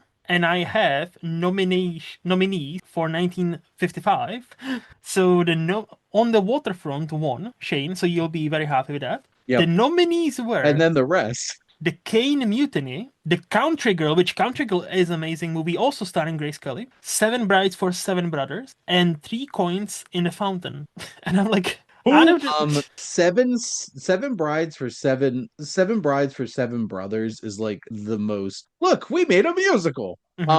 Being Hey. nominated for Best Picture in the 50s. But it's like like it's on my shelf. It's about to be watched. Like I'm gonna watch it. So, but like it lives on. It lives on. Like I heard of this movie. I've never heard of Kane Mutiny. I never heard of Three Coins in the Fountain. The And Three Coins in the Fountain I is the one that I was like, I've never heard of. I've heard of the Kane Mutiny, but I've okay, never heard I've heard of the Coins. King okay. and with like this has Humphrey Bogart, Jose Ferrer, Mhm. and I also know even more because the Kane Mutant Court Martial film Mm. that came out that was William Friedkin's last film I believe so. Yeah. that came out. Rowan and I covered that on Rowan and the Waste back then when that was Mhm. still going strong. Yep. But no, Rear Window is incredible. And if you want to just watch somebody kill it with impeccable filmmaking and vision, this is it. Because Mhm. it's people watching the movie. Yeah. And Jimmy Stewart's incredible. Mhm. Grace Kelly's great. And his name, Perry Mason. Barry Mason. Yeah, Who's that's his the name. who's the antagonist. Yes. And he's intimidating. And it's a thrilling film and just the POV shots and how this is one of those like production design situations where it's like this isn't like big sprawling castles, period stuff kind of like that, but this is so impeccably put together. This ecosystem of Mhm. a community in this apartment building, just the whole entire setup of it. So Like he makes you care about every single person in every single apartment, no matter how big or short their story is. Like that, that woman that seems very lonely and is about to like kill herself. And like like he makes you. Shane is I'm showing off my new Hitchcock 4K set that I have, yep. including the one of these has Rear Window on it, Rope, Yep. Vertigo, North by Northwest. I think I have the same set, but it looks differently. But I think I have the same set because it's exactly those four movies. So yeah. Well, this was like a 12 movie set that just came out in the fall. Ah, Adam and I were very excited. Friend of the show, frequent collaborator, and yes. member of the crew, Adam. Mm-hmm. Rear Window is my number two. It is Nice. Nice. I tend to judge a lot of my movies how well this adapts it, and this one is Reasonable. The just a Shinnig? perfect example of how you could take the cultural show again, like again with tension, tense, I all Hitchcock, and Mhm. I don't know. I feel like to get the most out of your actors takes like talent. For that, Hitchcock fully endorse. He wasn't amazing to his actors, but but yeah, fully amazing as to what he Well, and managed to. Him and that's kind Kubrick of were where not like exactly the Yes, nicest of directors. mhm. to put it very politely, correct.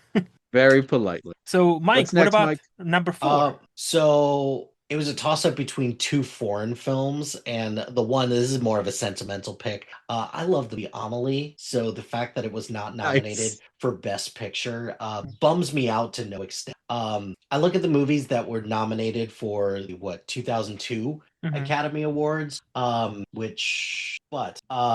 of the Rings, Fellowship of the Ring, yeah, like nominate that all day every A Beautiful Mind. I also do not mind Moulin Rouge for in a different category. Then you have, In the Bedroom and Gosford Park, which I've never seen. In the Bedroom, I've seen Gosford Park. Gosford Park's fine to me, even though it definitely has some like funny, but if yeah, I guess that's one thing that like, we've kind of talked about throughout the progression of this conversation is like, okay, if you nominate this one, what are you taking out? And that's where like it just becomes a simple math problem Mhm. after like before 2009 or 2010, when it's like, yeah, we'll just nominate everything, I guess. But with Amelie, I think just the whimsicalness of it, just the overall lack of support that the Academy has had for, or the lack of support the Academy has had for foreign film, doomed this from the get go. I get it. This is not a movie for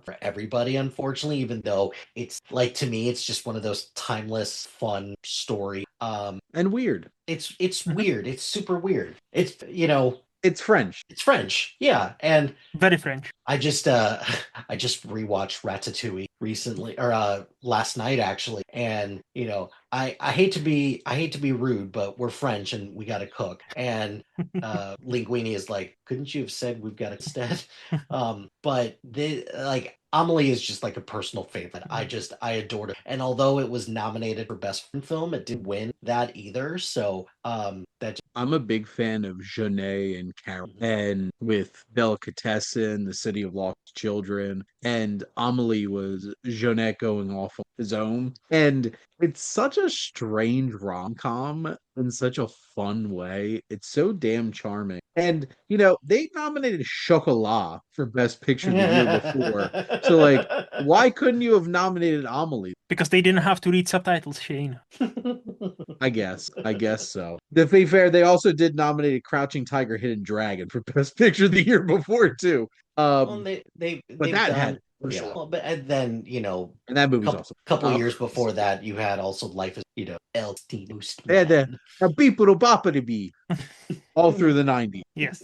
No, Amelie is Oh, awesome. I need to rewatch it. But like I cannot really contribute much to Amelie because I've only seen it once. I thought it was delightful, but I need to rewatch it. It's been like 20 years. alrighty. My next one is The Big Lebowski. Of course. Um, so the more and more I watch this, I just realize how complex and layered this movie actually is. And I had a moment when I watched The Long Goodbye for the Wasteland watch list and realizing that this is literally a spoof of them in Yep. many ways because the Coens love Raymond Chandler noir novels, Philip Marlowe specifically. And Robert Altman took a Philip Marlowe novel, turned it into an LA contemporary 70s PI story. And that's exactly what the Big Lebowski is, except he's not a PI, he's a bum. And people think he's a PI.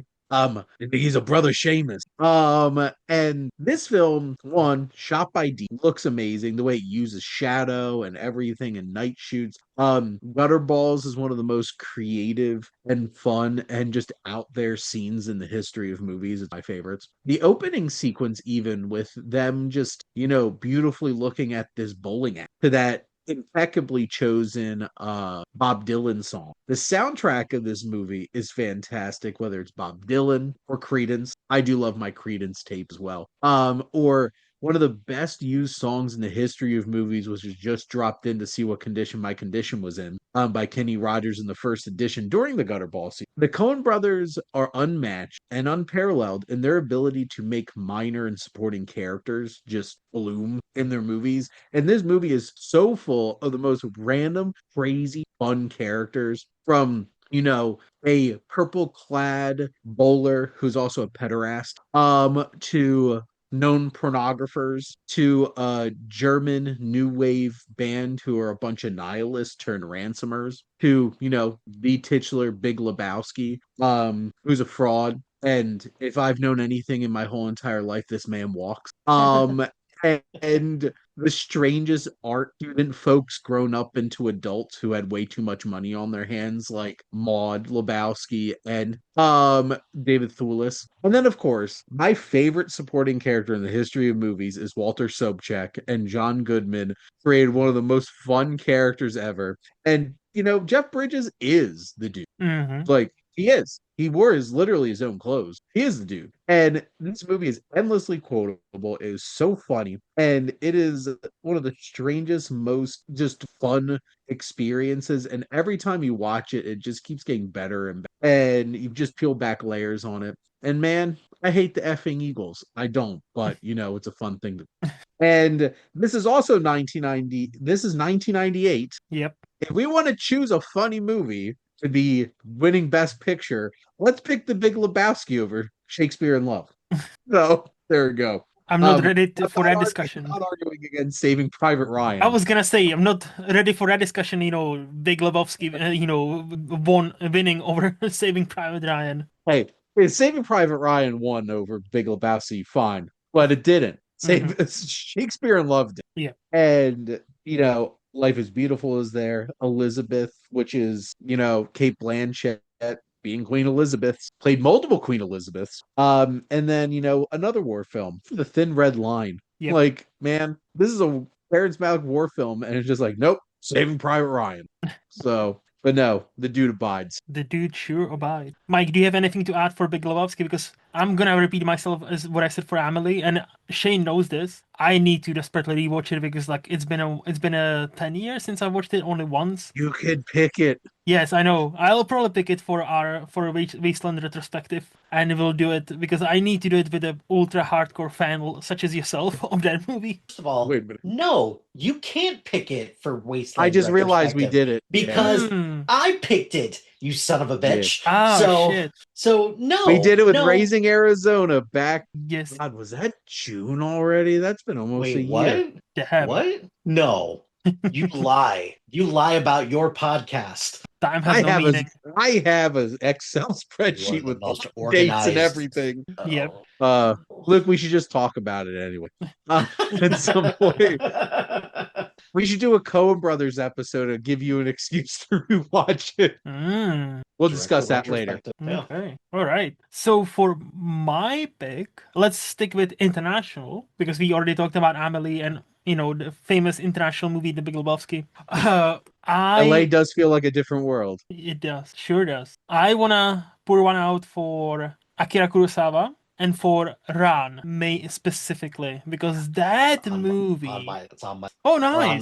No, not on my list proper. It's an honor mention. Yeah. Because, that movie, I've also rewatched for Shane's podcast, and I was so happy that I did. Shane is showing us his beautiful Blu-ray. Very nice. This is a Studio Canal collection. I'm hoping this gets, Criterion collection. I don't know Criterion, but I do have it in 4K, and that, another, immaculate 4K. That transfer is stunning. But the movie, holy shit, I struggle. I think I talked about this on your podcast, Shane. I sometimes struggle with these historical dramas, occasionally. But when it's done by Akira Kurosawa, it's on another level. This is Game of Thrones before Game of Thrones. Obviously it's, I know it's Shakespeare. I know. Just being funny. It based on one of my favorite Shakespeare Yep, performances yep. ever, because I took a whole class on Shakespeare. I had to read a lot of it, but nothing can just top King Lear. I believe so, yeah. Mhm. Yeah. Yep. No, but that movie is so. I think, just to say it's beautifully shot is underselling it. And then you discover Akira Kurosawa was losing his sight, so he actually hand painted everything like a few years prior to that, and the camera person was following what he painted. And then you discover, oh, this is beautiful part of Japan that's so isolated. No, those shots had to be so precise because there was like an airport right next to it. So those shots had to be particular and precise because there was an actual fucking airport next to them. I was like, holy shit. But that movie is just beautiful. It is long, yes, but I wasn't bored. I wasn't bored at all because it's epic in a best way, but it's also subtle in many scenes. In its epicness, it finds a way to be subtle about, with characters and how those characters behave. And because of that rewatch, I just found a new way of appreciation for this movie and for Akira Kurosawa, and need to watch more of his movies. But to me, this is 85, if I'm not mistaken, and Ran not being. I don't even think it had an international feature, to be honest. So this is a bit insane. Out of Africa. That's the Out of Africa year, but I'm checking quickly on the official Oscar page if it was even nominated for a foreign feature, and it wasn't. So that is a bit crazy. Shame. Yeah. We'll certainly talk a lot about feudal Japan and Akira Kurosawa on our next episode when we talk about countries we love for international cinema. Mm-hmm. Mm-hmm. Spoiler alert. But Ron is epic. It is gorgeous. It is some of the most striking visuals I've seen in him. And I added that Studio Canal 4K to my upgrade wish because I would love to watch that. It's beautiful. So just incredible. And if they didn't have a falling out, how fitting would it have been if it was Toshiro Mifune? But still an incredible lead performance. Yes. Because Kurosawa worked with some of the greatest Japanese actors in the history of Japanese.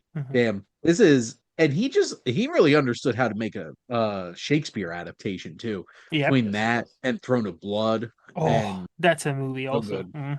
I could have just made a whole list of Kurosawa films that deserve to win Best Picture, but that was not the task at hand. I mean, between Kubrick, Hitchcock, we could have. Yep, just those movies. Those three. We could each picked one. Yep, 100%. This is what. So. Who picked this topic? My bad. Speaking of, what do you have next, Mike? Yep, nice transition. It's very hard to narrow it down to 5 movies for 1999 movies because there's so many good movies. If there was ever a time where it's like, hey, Academy, apply for an exception to get more movies nominated here, because you take a look at some of the movies that were nominated for Best Picture that year, like American Beauty is icky to me now, but at the same time, it's like it is quite, it's an interesting experience watching now, knowing how Kevin icky Spacey. Kevin Spacey is. Because, like, to be fair, he's icky in this too. He is like creeping on his, but a different kind of icky. Yeah. Then you have The Sixth Sense, which, a rare instance where a horror movie gets love. The Green Mile, The Insider, and Cider House Rules, those all feel like standard. Oh, like maybe not The Green Mile as much, but it's weird, but it's still like a period piece with something to say. So yep, and both are great movies. You know what great film is missing from this bunch? The Matrix. That was on my list. So yep, like the Matrix, because like to me, The Matrix and Everything Everywhere All at Once will go down to me as like movies where I wrote off the trailer and I was like, what is The Matrix? I was like, don't care. And then when I went to go see it, it was like, holy shit, I was wrong. And granted, it won all of the technical Oscars, which it definitely deserved. If there was ever a time where it was like, hey, Academy, stunt people, you should probably give them an award for something like this. Seeing how Chad Stahelski and David Leitch were both on this movie, and it's just like, look what they've done since. Yes. Right? Yeah.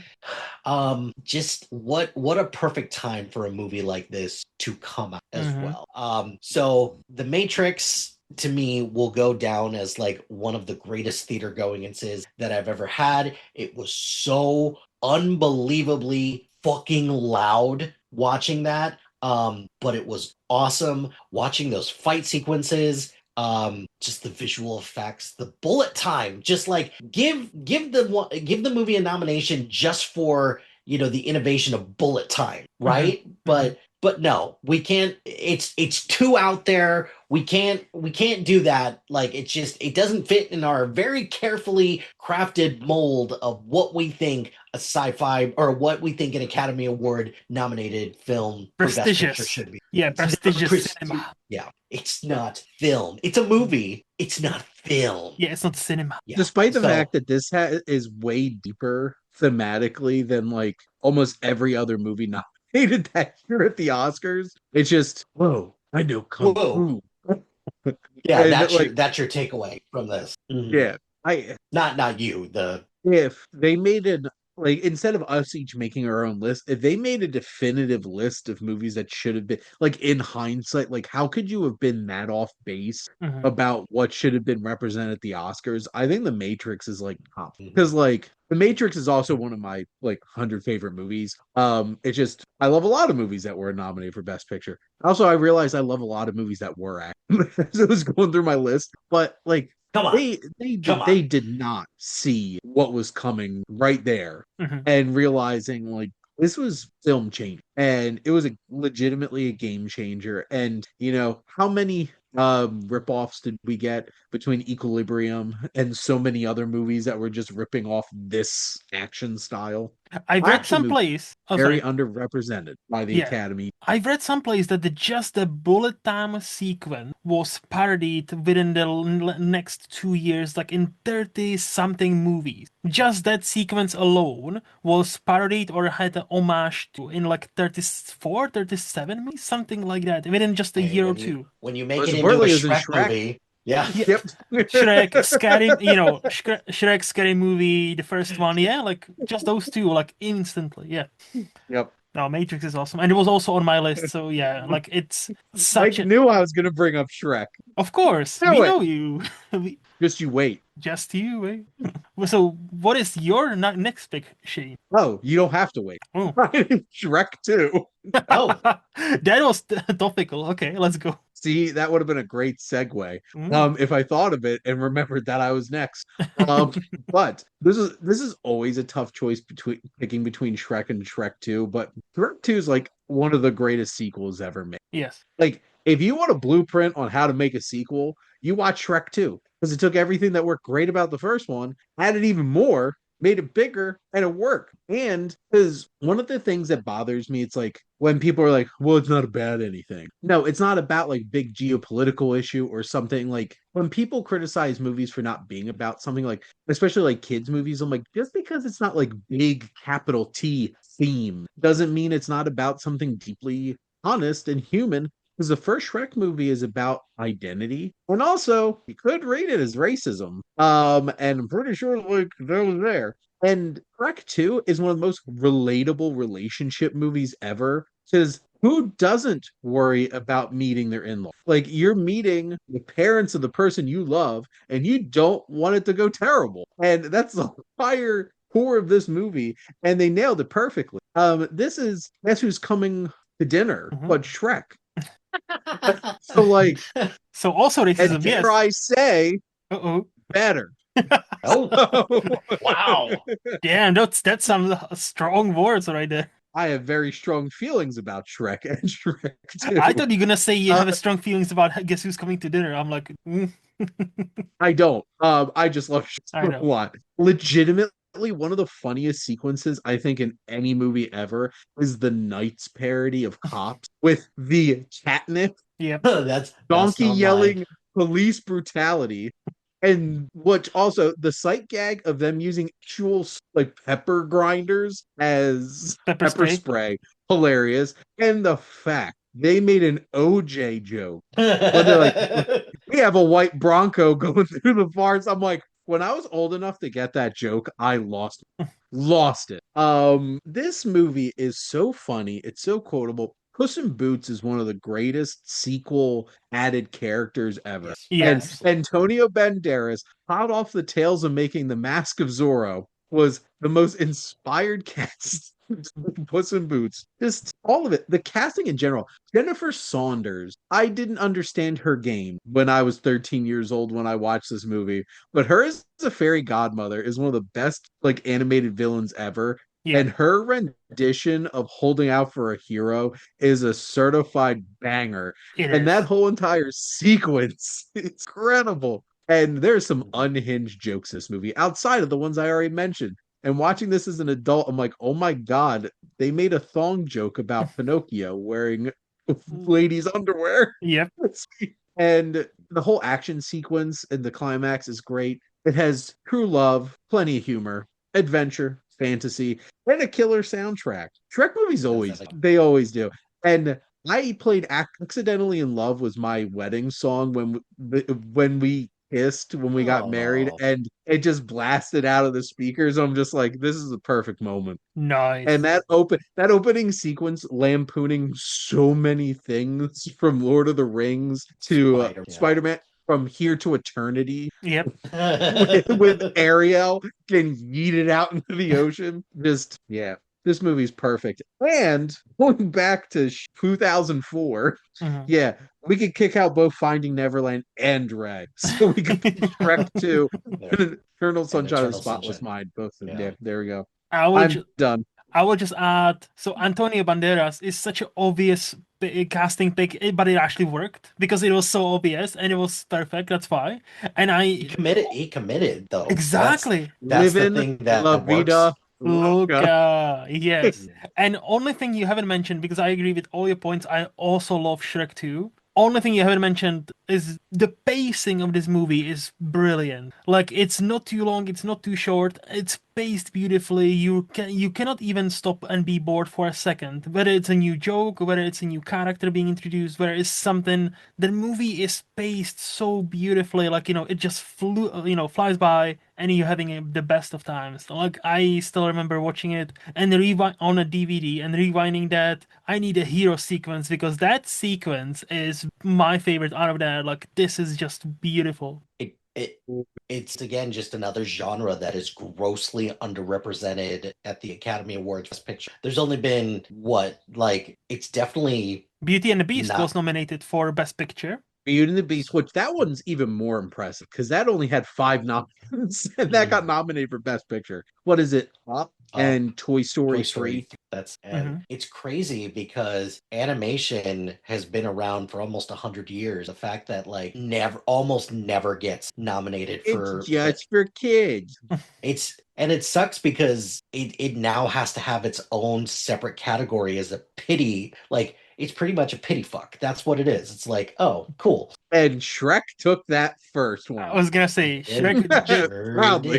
did. Yep. Which this lost to The Incredible, I'm pretty sure. So I'm like, Can't get too mad at that, but I'm still. not Yeah. going to argue with people about that. Yeah. Not everybody loves Shrek as much as I do, but The Incredibles is arguably the best pick.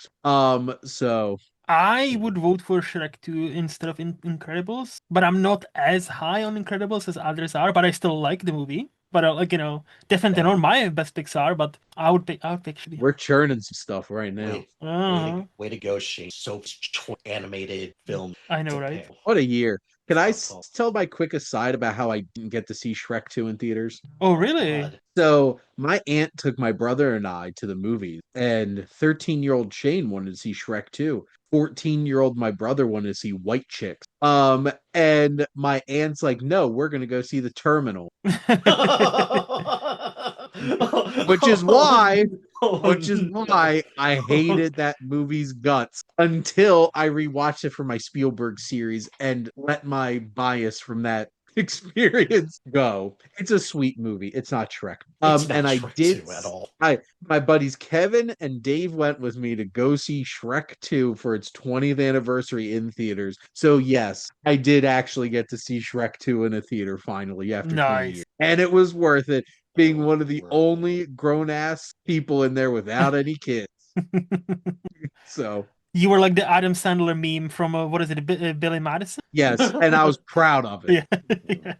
So I am surprised nobody mentioned this movie, so I'm gonna do it now. For my number 5 pick, I'll go in a year where he's won for the Schindler's List. The other movie was not even nominated, which is Jurassic Park. See, it's so first of all, Perfect movie. he makes Schindler's List and Jurassic Park in the same year, just back to back, like no biggie. Okay, Just casually. like I read a story that he made Jurassic Park first, and apparently, besides like the animatronics like failing here and there, it wasn't as big of a pest as the Jaws. That shoot was so flawless. He called up his buddy George Lucas, Spielberg did, and said, "Hey, can you finish last couple of days on Jurassic Park? I'm about to go to Poland to film Schindler's List. Thank you." So apparently, last couple of days of Jurassic Park was done by uncredited by George Lucas because that shooting was quite smooth. So he's like, "Oh, buddy, can you just do this?" I was like, And he's like, George can't mess it up. "Yeah," but talk about its cultural relevance and importance. Being also a movie, and to this day, we've had what 7 other sequels, reimaginings, all that kind of jazz. God, Not it's 7. yeah. No. 6 or 7? Was 6, 7? 6? Well, we had Six. we had the 2 sequels, and we had the 6. trilogy. So and a 2 rebirth. sequel And then poppers, a and then freaking 4. fourth one. Yeah, and a So yes, I rebirth. guess it is 6 So- sequels. Yes, and not single one comes anywhere close to the original. Like All chasing that high. yes, Steven Spielberg can do something apparently nobody since 1993, even himself, by the way, Oh. even himself couldn't replicate. And this is like, this movie, you can argue is one of the peaks, or if not the peak blockbuster entertainment. Yeah. Like, yes, it's a bit scary at times, but like I've seen this when I was 13. I was scared shitless, sure, but I loved it. And this is the movie, weirdly enough, when I tell this to people, this is why I love Samuel L. Jackson. Not because of Pulp Fiction, not because of many prestigious Hold on to your movies. butts. Hold on to your butts. I was like, when I was 13, I was like, oh, who is this black guy? I need to remember his name because I love Just him. chain smoking. Yeah, not only chain smoking. You know why I loved Samuel Jackson in that movie? He was the only one who actually knew how to fucking fix the situation. He was the only one who knew what was happening, like in the computers and with the systems. He was the only one who was like, "Oh, he will save us for sure." No, he dies off of the screen. Okay, well, Yeah, Mercs. yes.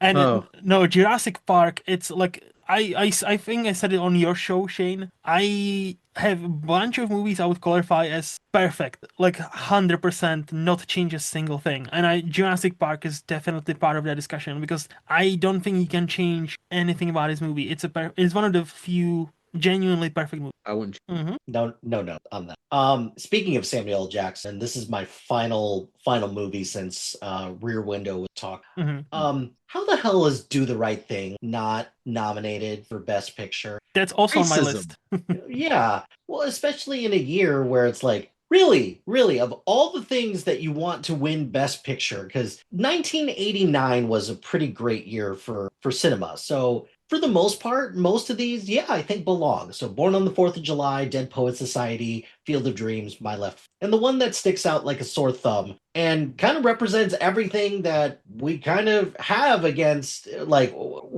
that Do the Right Thing is trying to say is Driving Miss Daisy. It's like, how the hell are you going to give Best Picture to Driving Miss Daisy when Do the Right Thing is like, really? Really? Right there. Really? Like, Right there. Tell me that you're tone deaf without saying that you're tone deaf, right? So between this and there's another Spike Lee movie that I very much considered as another possibility, but I don't know. Do the Right Thing is one of those movies that it will stay with you for a long time. And the fact that in hindsight as well, my God, this is still so incredibly relevant today. What was it? Tina Fey and Amy Poehler talked about Selma, where at the Golden Globes, where it's like, Selma, a movie that tells a story of Martin Luther King, who, in the civil rights movement, that totally worked and everything's fine. No. Yep. So do the right thing though, between just the characters, the themes, the music, just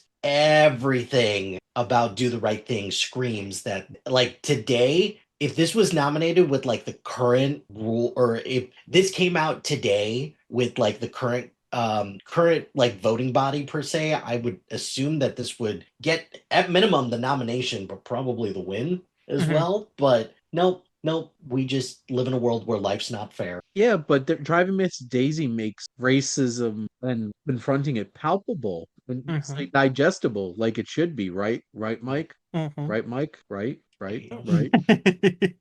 I all love the So all thinking the about I'll it. good admit all the good graces that we taught that was built up from our Shrek moment is It's now all gone. gone. it's all gone now. I will admit, I watched Do the Right Thing young, and I My was not computer's prepared for glitching that now because it's conversation. gone. That's It's like I watched that, and one of my biggest takeaways was like, why are they picking on Italian people? And this was me being too young to process all the complex things this movie is trying. And there are things that I still, the I think what's so great about Do the Right Thing is everybody's wrong. Mhm. everybody's Like wrong. like everybody's wrong in it. And like you're not supposed to love Mookie and all of his decisions because at the end of the day, I wouldn't want to employ Mookie taking 2 hour breaks to go take a shower.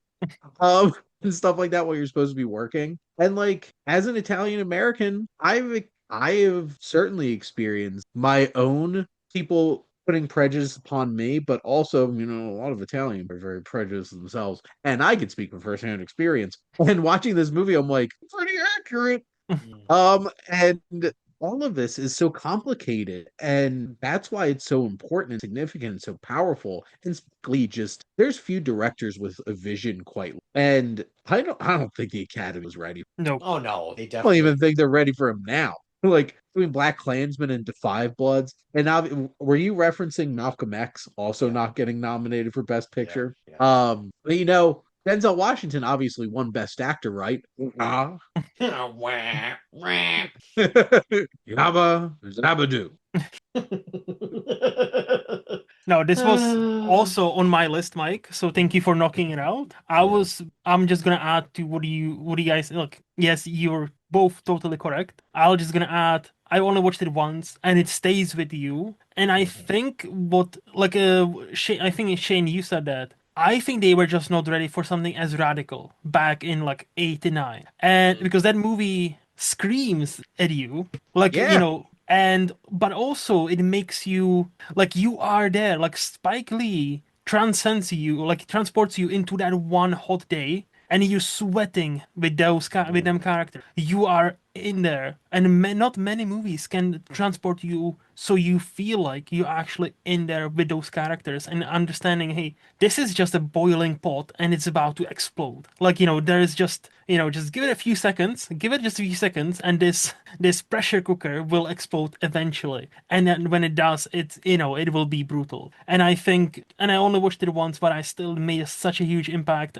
Spike Lee, I genuinely think they were just not ready to process it. And yeah, the Driving Miss Daisy winning Best Picture is just a cherry on top of that shitty Yep. cake. Yep. Yep. Sure is. Well, my last one, because one of mine had been Mhm. talked about already. And this has been highly like very forcefully referenced already on the show. I wonder what that And no is. surprise to anybody, it's 2001: A Space Odyssey. What? What? As I sit across from my HAL 9000 Christmas ornament I have in my office here, and my immaculate 4K steelbook of 2001 that I have up on my shelf here. This movie is one of the greatest feats of filmmaking ever. And Mhm. there's a reason why they gave it a special effects Oscar, because Well, yeah. how the hell did he make this movie in 1967? Mm-hmm. It boggles my mind how Yep. he did some of these things. And, the technical prowess in this and the forethought, this film's so prophetic Mhm. about things. They literally invented the tablet Mm-hmm. in this movie as referenced in actual court cases between Apple and Samsung. Because Apple's like, they patented the rectangular tablet as something they created. And Samsung's like, no, you didn't. Arthur C. Clarke and Stanley Kubrick did back in 1967. And like this is technical elements. This film is from a filmmaking standpoint, and then it's all theme. This film is all themes. As Jack Black would say. Mhm. Themes.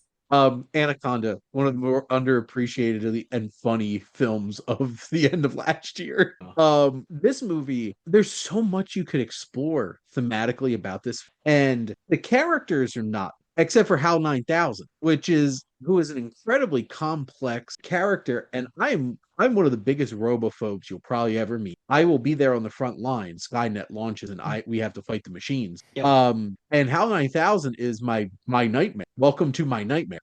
And you still somehow feel kind of bad when he's like when Dave is destroying his brain and he's slowly going mad, and you're just like, this is kind of sad, honestly, a little bit, even for me who hates HAL 9. I'll admit, I used to sit behind my friend Dave in finance class in college and would occasionally type out on my graphing calculator, "I'm sorry, Dave, I'm afraid I can't do that," and occasionally just put it over on his desk. And the Dawn of Man sequence is one of my favorite sequences. The visual storytelling and just the monolith, the music choice, all of this. And I hear so much discourse about the editing Oscar, where it's like, how can a movie that's 3 hours win best editing? It's so long. That's not what editing's about. If you want to understand what editing is about, look at the shot when that ape throws that bone up into the air and it's a spaceship. Yep. That is visual storytelling right there. It's one of the two greatest edits in the history of cinema, along with Lawrence of Arabia, where he blows out the match and it's just like desert. Yep. This is an incredible film, and the Academy definitely wasn't ready for this. To be Best Picture, nor was like most of society, to be perfectly frank. And Stanley Kubrick doesn't care if you don't get it or what you think about it. It's just you got to think about it, and I like thinking about it, and that's one of the cool things. And also, just I've never done drugs in my life, but I feel like I did when I watched the Beyond the Infinite sequence in this movie. Apparently, that's how the movie made some kind of money, because from what I understand, there were reports of people who used to enjoy LSD going to see that movie because it was cheaper to go see the movie than actually buy an LSD for the last 20 minutes. Oh man. I wonder how they felt sitting through the first 2 hours. I know, right? No, and to get to their trip. Is that how long LSD takes to kick in? I wouldn't know. I guess if you're patient and cheap, it depends. Let's go see 2001: A Space Odyssey. Only thing I'm gonna ask Shane to you, you made a point like nobody was ready. How the hell did Stanley Kubrick did this kind of these visual effects, right? I think it was on a set of Moon Landing. It's the answer is right there, sheeple. Wake up. We have been to the moon, people. That's how. We've been to the moon. Allegedly. That's what they wanted. And let's just look at 1968 for a minute. Nothing against Oliver. Oh, yeah. Which won Best Picture? Funny Girl, Rachel, Romeo and Juliet, and The Lion in Winter. So, there was space for this. Space! There you go. You're welcome. Movie in space. You're welcome. So I guess if we're only doing 6, I'm gonna do my last pick. Yeah, okay. Well, no, we technically did 7. So each of us had one of our films taken first. Fair. So do you have 2 movies left? I have 6, so it's fine. No, I'm not complaining. The rest of mine are all just honorable. Again, my list is fluid. My list is very fluid. So, but now this is where I'm gonna bring my personal bias, even though this has been often cited as one of the best movies of 21st century so far. You know it, Shane. Mulholland Drive had to be mentioned. That movie. I think the theme of this episode is Academy wasn't ready and they don't like genre movie. Talk about a blend of both. Nobody was ready for Mulholland Drive, and it's definitely a genre movie. Which genre? I'll let you pick. There's about 5. But it's just such a dreamlike movie. It talks openly and criticizes openly Hollywood. So I think that's also why they probably didn't nominate. Even though... Well, if they got that. If they understood the movie. Yes. I was making fun of them. But the DGA still actually nominated David Lynch for Best Director. That was the only nomination for this movie. Weirdly, just Best Director. David Lynch for Mulholland Drive, which is weird. But okay. but deserved, by the way, so deserved. No, but this movie, like, it's my second favorite movie of all time. I've rewatched it in a cinema this year. It was a beautiful event, despite me being sick. Just David Lynch combines the approach of the new cinema and old cinema. Like we talked about, like Kubrick and Hitchcock and Akira Kurosawa utilizing the in between scenes to create tension, to create something. Like there's so many different shots of like Nami was opening her purse and it's such a tense moment because you don't know what it's gonna be because they are trying to find they are trying to figure out this mystery of, oh, who is Betty, or who is this person, oh. And then you have the Club Silencio moment where everything kind of, when you think everything kind of clicks, that's when the movie flips and it's like, no, fuck you, this is what we're doing now. And it just, the last 40 minutes, it's wild, it's intense. Suddenly, if, on my many rewatches, you notice, oh, hey, this is out of sequence actually. So this is the last 40 minutes you also need to remember it's out of sequence. This is not linear. Most of the movie was linear up until that point. It's a puzzle piece for you, waiting to be solved. There is a solution to it, but like ultimately I'm at the point where on my sixth rewatch, I think, I don't really care about the solution. I'm just there from the opening moments, just on the Mulholland Drive and, with those characters and enjoying this weird, dreamlike Hollywood slash life slash horror movie slash drama. Yeah, that's mine The only unlocked. genre it is Lynch, yeah. Genuinely, like he transcended cinema itself. I'm not even joking, to be honest. Like On it is. So we start to say Lynchian for a reason. Like many, not just me, many people say, "Oh, this is Lynchian," and many, especially this movie, many filmmakers try to replicate, and many have failed because they're not David Lynch. they are not David Lynch, but also for all its quirkiness and for he never does it all. Look at me, I'm a quirky boy. Haha, I'm just being funny. I'm just being silly. I'm just so quirky. There's always a point, but it's about you, whether you want to actually dig deep. And because many times it's uncomfortable what he's trying to tell you, and many times you probably don't want to know what he's trying to tell you and what this scene means and what this character means. Like Blue Velvet, it's also like we talked about that. Everything is nice and quiet, and nice and blue, and fences are white, and sky is blue. But on surface, everything's perfect. But if you dig Do deep, you leave the ear yeah, or do and you go down the rabbit hole? exactly, and Do you Mulholland, go to Oz? yep, and Mulholland Drive, I genuinely think it does that kind of like if you want, you can fuck with this movie on base level, and I think you will still be fine. And if you wanna fuck around on a deeper level, or you can open 10 doors like in this movie alone. And yeah, it's getting close and close to this be my favorite movie of all time. Like it's a really I think I still need to watch S5. fair. I've only Fair. seen it once, and the first time I saw it was like, I'm high. Yes, yeah. No, I cannot blame anybody who feels like that because I'm like the first time, like I said to Shane, first time I watched this, I was 12, I think, 12, 13. So I was way too young to watch this, Mike. And I knew I was confused as fuck. I was like, I don't know what I just watched. I don't understand this. I'm a dumb teenager. But I understood one thing. I felt how I felt watching it and how I felt when the movie finished. And I was like, I feel like I watched something special. And even in my like 13, 14-year-old dumbass, like, this is a special movie. I don't know what happened. I need to figure it out. But I remember like feeling this was one of the first movies that understood. I don't need to understand the movie. It makes me feel a certain way, and this is good enough. Yep. So go watch all these great movies. Correct. So, do we now want to talk about some wild cards for? Shall we start with acting or direct? Let's do acting, Okay. directing, wild card. Sure. So, one honorable mention for director. How they never been nominated. So, Mike. So Are we doing actor or director? Oh, I sorry, thought actor. I Sorry, thought sorry, sorry. I was Wait a minute.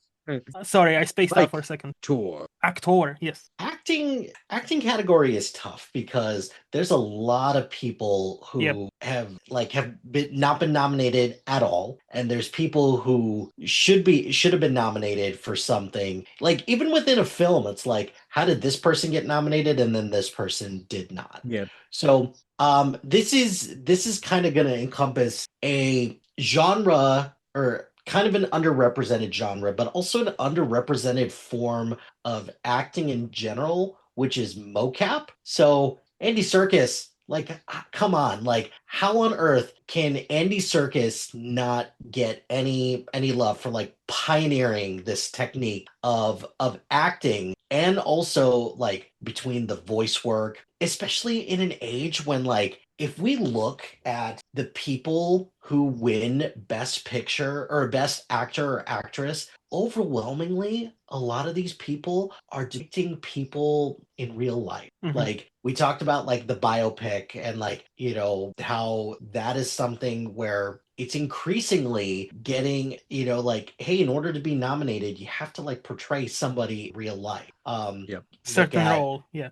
like Ray, Bohemian Rhapsody, Eyes of Tammy Faye. You look at it, that's like the trajectory that the way is going. Mhm. It's not really looking at like the degree of difficulty that something like this has between the facial expressions and like the movement and also the voice doing, and he's playing two characters. Like Michael B. Jordan gets recognized for playing in reality it's like three people because there's smoke and stack and then there's the vampire as well. So Good point. that's three roles. But then here we've got Smeagol and we've got Gollum as well. And you could argue that Gollum is just as big of a villain in this, but he's also incredibly misunderstood and how he just the perfect allegory for like what addiction does to the brain. So of all the people to do amazing work in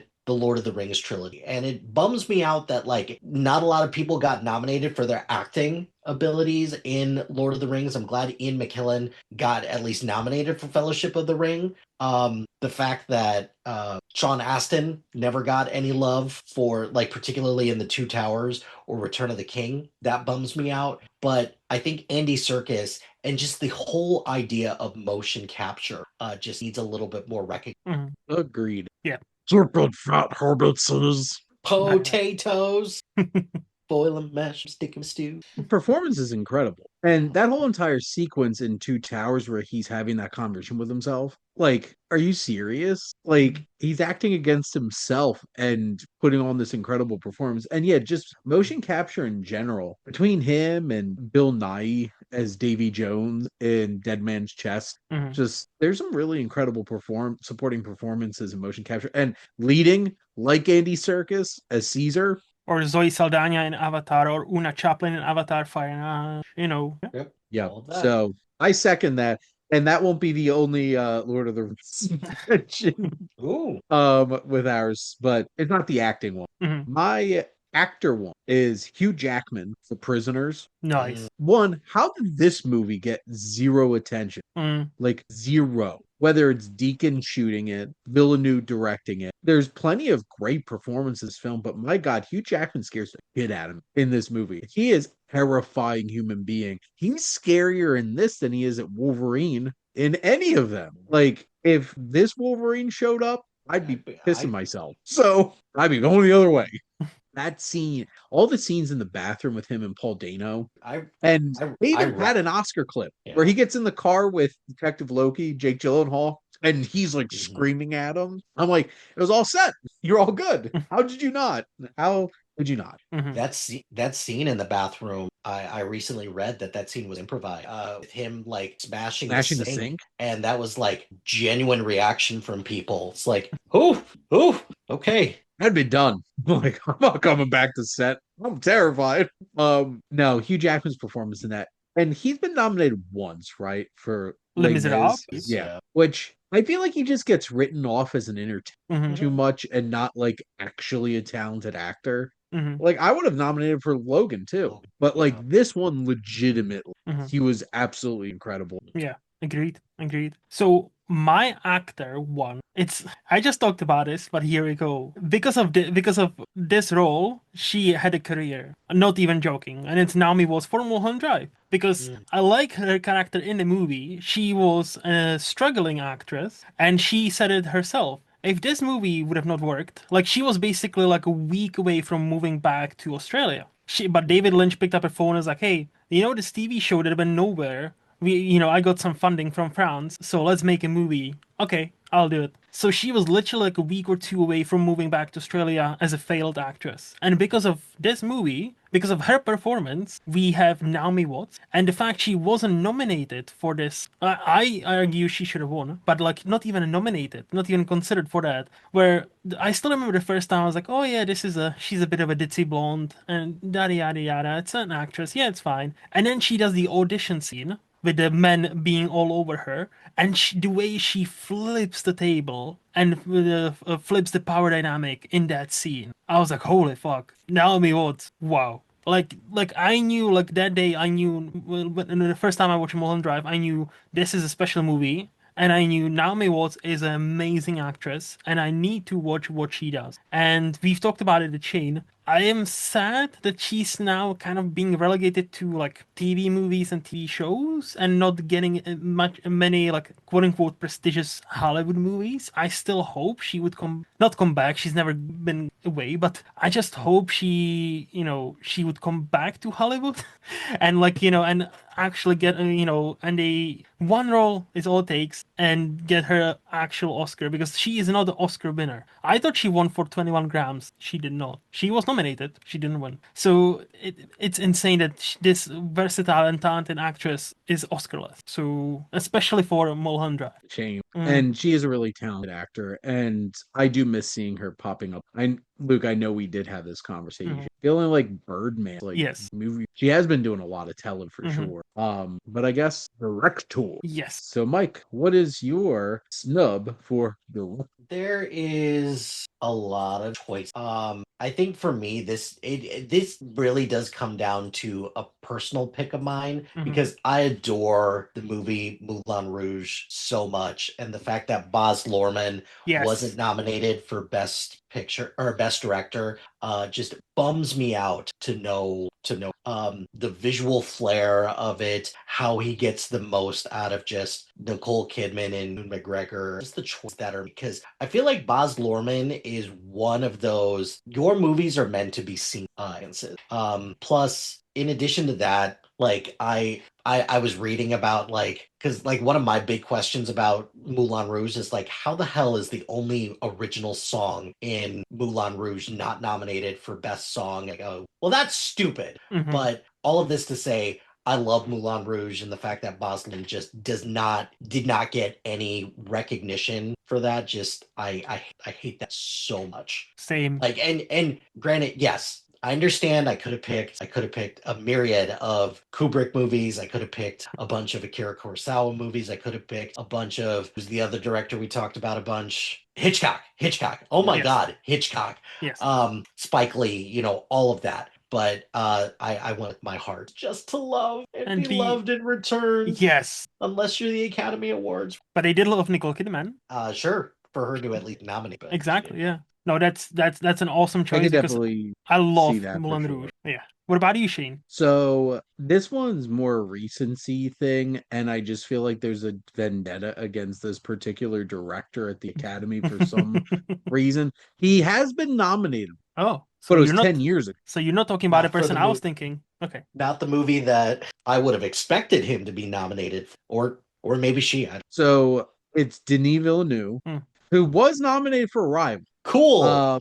But hasn't since. And my choice, because there's multiple, is Blade Runner 2049, because that movie is just an absolute of just looking at this film and just being in awe of this even more futuristic world that he built off of, that really Scott created, but has a very different vibe. Because I don't know if it was the Vandellas score that made it a little bit like mysterious and like something awe-inspiring and about the original, but there's just something downward about what Denis Villeneuve does with 2049, and that Hans Zimmer Benjamin Wallfish score is unnerving, but like bringing this world to life in such striking ways. And like obviously Deakins finally won an Academy Award for Blade Runner 2049, but like let's not forget somebody had to pull all the strings and pull all this together, and that's a director. So what do we so it could have easily been Dune or Dune Part 2. I'd probably lean more Dune Part 2, But we'll have to see because like is he gonna get his Lifetime achievement praise for for Dune Part 3? Because he's going up against some heavy hitters this year too, because Christopher Nolan has the Odyssey as well. So like Spielberg has a disclosure day. Spielberg has a movie. So it's coming. Yep. So it'll be interesting. And then all the countless other directors that are going to have award season films that come out that we don't even know are coming out, Yep. to be frank. So, but no, Denis, I'm glad that he's at least nominated for Arrival, which is a great film, but like he's done some of his bigger, bolder, and more ambitious work since then. And nope. So my one is a bit of a cheat because this person has actually been nominated and now won. But once I say why, I'm mentioning him. I think you will agree. So Christopher Nolan until Dunkirk. disqualified. I know, right? Disqualified. Like the fact that so I'm not gonna name all of this. I thought we were choosing a snub where like somebody could have been nominated for a specific film. Yes. No, yeah. So that's no what one I'm has saying. won. I'm just like, giving him shit. How many other times could he have won? That's what lot. I'm gonna skip some of the movies, but Memento. Some people really like Batman Begins, Prestige, Dark Knight, Inception, Interstellar. Like Dark Knight Rises, I'll give you that, but okay. Interstellar. And he wasn't nominated until 2017 Dunkirk. So he's made they were some like, he bangers. took a modest $100 million and made a war movie where no characterization at all and still made a great movie. What? Like so basically what we talked about, like Academy likes to award certain genres, certain performances. As Mike pointed out, you need to make a biopic, you need to make like Ricky Gervais joked about, you need to play a mentally challenged person or a prisoner of war from like World War II, and you will win an Oscar. He made that joke on one of his shows to Kate Winslet, who she won her Oscar for Revolution, for the Reader. And he was like, "Yeah, see, I told you." But well, to be fair, yeah, she won for playing a Nazi.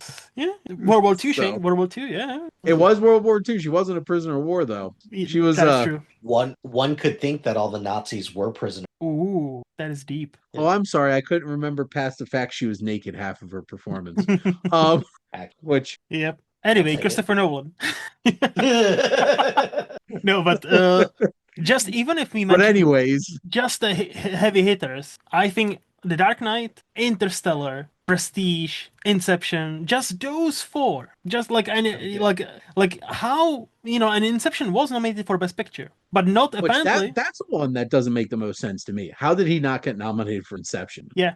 Or just like literally they increased the number of, because of many people complained the Dark Knight didn't get nominated. They increased the number so Inception gets a nomination. But hey, the guy who does it, nah, it's fine. Yeah, we don't care. That came out in 2010, right? Yeah. Inception, yes. Okay, so I get Aronofsky because Black Swan, and that was incredible. Yeah. The Coen's True Grit is one of the best westerns 21st century. David Fincher for The Social Network.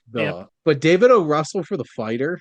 Yeah, there's an obvious standout because that's not even the winner. And Tom Hooper too. Who won. And it's like cat butts. Or improved, or has he improved his career because he made Cat discuss? I think The King's Speech is a really nice, well-made movie. But like, come on now. Like it's a great. Like I rewatched it. I was surprised. I thought I'm gonna not hate it, but I thought I'm gonna be bored. I rewatched it like a few years ago, and I remember like this is actually a thrilling movie. It's a great movie. See? Oh, Shane is presenting his Blu-ray of The King's Speech. Beautiful. No, it's like David O. Russell. I have a gripe against David O. Russell, but we don't have to go there. But like I don't understand. Is it because he's a shit human? Well, Stanley Kubrick and Alfred Hitchcock no, it's not that. Like, there is something about his movies I like, really? Like, Silver Linings Playbook, like, gets all the Oscar love, and I'm like, eh? You watch that movie and like, eh? Hey, don't you dare shit on that Philly film. It's not about Philly. But it's just is it aggressively about no my not hate my not understanding of why people love it. It's not about he said hate first though. That's so I love American Hustle a lot more than most people. I didn't realize most people hated that movie. or had strong negative feelings about American Hustle. But like, I feel like David O. Russell's just been living off of that high from those two movies since. They are so And interchangeable. I was thinking of American Hustle, but I said Silver Linings Playbook, Shane, to actually underline your point. oh, okay. So to reiterate, American Hustle is not about Philly. Hmm. It does have Jersey in it though. Very much Jersey, yes. So A lot of Jersey. watch your mouth. But no, no, Nolan, Yep. I don't, what the hell's going Yep. on? Wild card? Let's do it. Mike? Like, what's your wild card? My wild card is in the best song category, Ooh. and Okay. there are so many choices that are made. It's like, Mike, are you gonna make my day? Are we gonna get rid of a Diane Warren song? probably because large amounts of Diane Warren songs. But then if Diane Warren doesn't get nominated for an Oscar, then the world is gonna end. So we Mhm. can't do that. That the deal she made? Seems like it. I think so. But here's the thing. I've got 4 examples of song. I'm cheating on That's this, fine. but 4 examples, and they're all from animated as Hmm. well. 4 examples of songs that's like you picked the bop, but you didn't pick the more serious song for 2 of them. And then 2 of them, it's like you picked the serious one, but you should have picked the bop instead. Okay. Actually, no, it's 3 and 1. So the serious one, or the one where you pick the serious one, but you should have picked the bop. You should have nominated We Don't Talk About. Like, just plain and simple. You should have nominated that one. And then It's a banger. It is. the 3 songs where it's like you picked the bop, but you should have picked the more serious one. I don't understand how we live in a world where part of your world from The Little Mermaid doesn't get nominated over Under the Sea. Under the fucking sea? Really? But Mike, did they What? do a Jamaican What? accent? Touche on that. I'm even gonna call out K-pop Demon Hunters I was for this gonna as well say because a lot of people kept saying that like Golden is the song that like is gonna unite the world. It's like, no, it's not. This is what it sounds like is the song that truly unites the world. So if that's the song that if you're picking a song that should have gotten nominated for best song, I would pick This Is What It Sounds Like personally. And then the last one, this is more of a sentimental pick, and I'm wondering, it was the only Oscar nomination that this movie got, but I don't think they picked the right song from the movie because I think the song Up There from South Park is just such a better song where Satan is singing about up there. Granted, Blame Canada is just the fact that the South Park Couldn't guys. they just pick the whole West Side Story spoof where they played all 4 songs at the same time? Sure, yeah, they could have done that. But just I don't know. I think the song That Up Satan There song is like a ballad and a half. it went there, but instead they picked Blame Canada, which granted that also gave us perhaps one of the best performances that we've ever gotten at the Oscars, maybe ever. Because between that, I'm Just Ken, Not To, just yeah, yeah, it's not great stuff. Yes. So yeah, and whatever for all of those, just replace the Diane Warren song. Love to hear. So that's my I hate roundabout Diane way. That's my roundabout way to cheat on this particular Fair. I could have went back and looked up movies where Ennio Morricone scored it and didn't get nominated and went that direction. But I will admit, my favorite Oscar category is cinematography. I love cinematography. And I have a gripe, and this might sound greedy, but I'm going to do it anyway. How the hell did Andrew Lesney not get nominated? Nominated for Return of the King? How did the lighting of the beacon scene not even get that movie nominated? And sure, I will entertain that it still would have been a tough competition to win because of Master and Commander, also a really well shot film. But Return of the King should have 14 Oscars. I'm sorry. Actually, 15, potentially, with Andy Serkis thrown in there too. I'm going to be extra greedy. No, the fact that Andrew Lesney didn't get nominated for cinematography, despite the fact that he got on the previous one. So the other two are just fine. This one, nah. No. What? Boggles my mind. Still boggles my mind. And this happened 23 years ago. It's even going here. But whatever. Sorry, I miscounted. This should have 13 Academy Awards. 12 with this one. It won 11, Yeah. which is tied for. Hmm. I don't know what the hell is I think you were numbers. thinking the number of nominations. It had 14, you know? No, it got 11. It's the only of the film of the three. It's the only one of the three that actually won all of its nominations. Ah, okay. Ben-Hur had 14 nominations, I think, and won 11. And I think Titanic had 13. But Okay. no, Return of the King swept, despite the fact that like it still had nominations it should have. But whatever. Fair. Whatever. And Luke. So Take us home. yes, so I will also cheat, and this might be a recency bias, but my wild card is these Oscars that just happened. A lot of categories, no other choice. Like Yes. this was such a like you know. I thought So it was bad like a about it. shoe-in for many categories, if not at least like international, At if not least one. at least the one.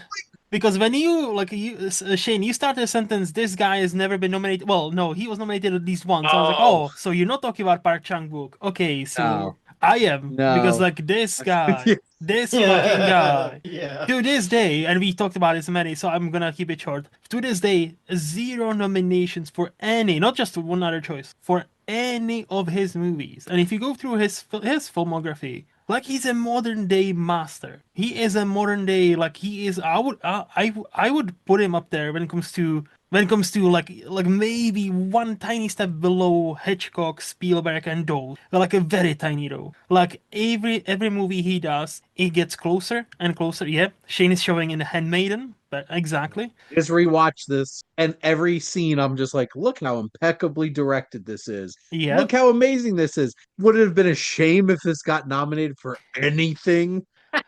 And no other choice is the same. Like you can even argue no other choice is even better. Like, but both are stellar movies. Both are 10 out of 10 movies. And the clear omission from this year's Oscar for any love for this movie, I genuinely think, 20, 30 years from now, we'll look back and be like, how was this not nominated? What the fuck they were thinking? I'm gonna Like, have a field day mhm. next year on Oh the yeah. Sif Pop Writers Room podcast, and I already know what my wild card's gonna be, and it's an easy one. Please, Like easy. please tell them Luke sends his regards. Yep. I'm 100% gonna tell them it was me, Cersei. It Yes. was me Yes. putting on my making No, my thug life exactly.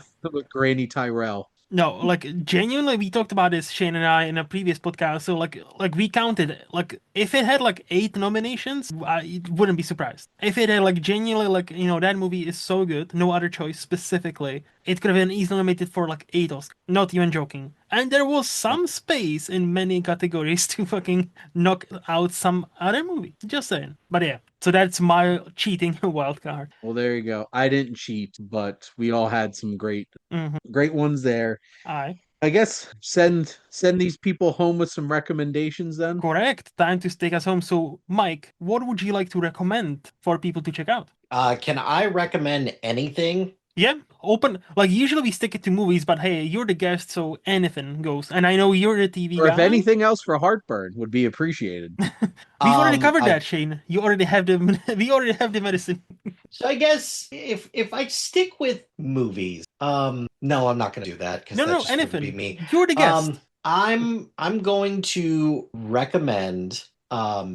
So Amazon a couple of years ago had a series come out called Jury. Mm-hmm. It is bonkers. It's crazy. It's also a little mean-spirited as well because, it kind of just represents a brand of TV show that, like, it's not really my thing, but it worked for me. Well, they came up with another one where they did one about a worker at a corporate retreat. And look, it's not as good as Jury Duty, but I still have the same qualms about it, but I still enjoy the ride. This one's very clearly missing a James Marsden character, but it's still a lot of fun, really solid. Amazon's having kind of like pretty decent year so far between Cross, Invincible season 4, 5, or 4. This most recent season of Invincible.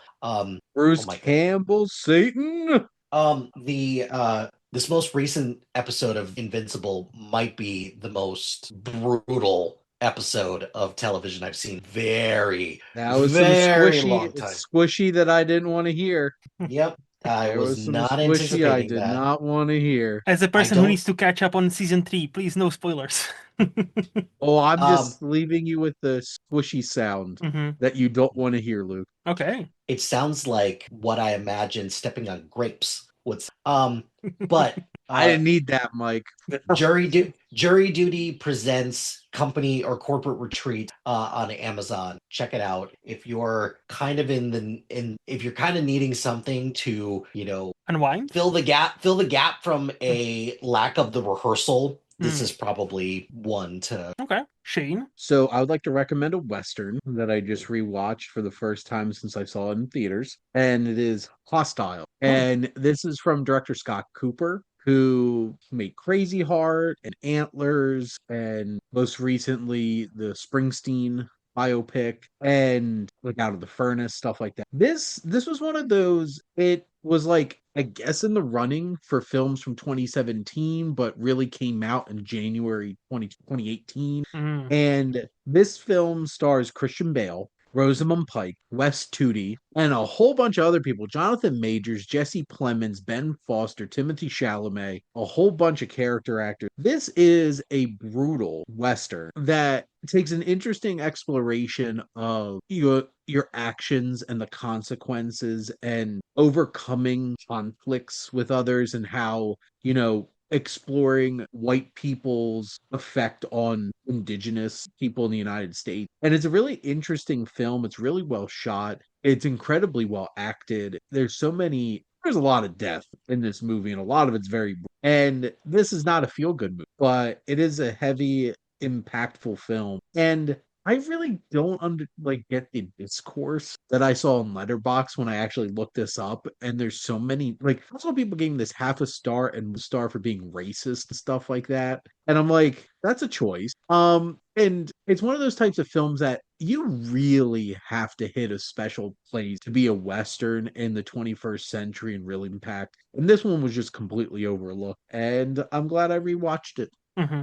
As much as I like Letterboxd, the demographic really skews young, and sometimes you can tell there are a bunch of people with not Who hate Westerns. no, or and also not real life experiences. They live in these like bubbles where like this is not how the world works. Okay, but you get your internet points there. It's fine. But no, somebody who enjoys Letterboxd, it can be a bit, especially when it comes to older movie. Like some people think they're just collecting brownie points by calling out the obvious problems and just like therefore this movie is shit. And I'm like, okay. But my recommend is I'm thinking of ending things is a movie. Oh my. Oh my. So I was thinking about this if I really want to recommend this, but hey, if you're listening to podcasts like this, you might actually Yeah. like it. If you just sat through Three and a almost half three and a hour. half hours of us talking movies, this is right up your alley. Yeah, so it's a Charlie Kaufman movie starring newest Oscar winner Jesse Buckley and Jesse Plemons, two Jessies, different spellings because the Irish, and it's a great movie. It's a great movie, but holy fuck, it's Charlie Kaufman. It's Charlie, so it's the guy behind Adaptation. It's the guy behind Anomalisa.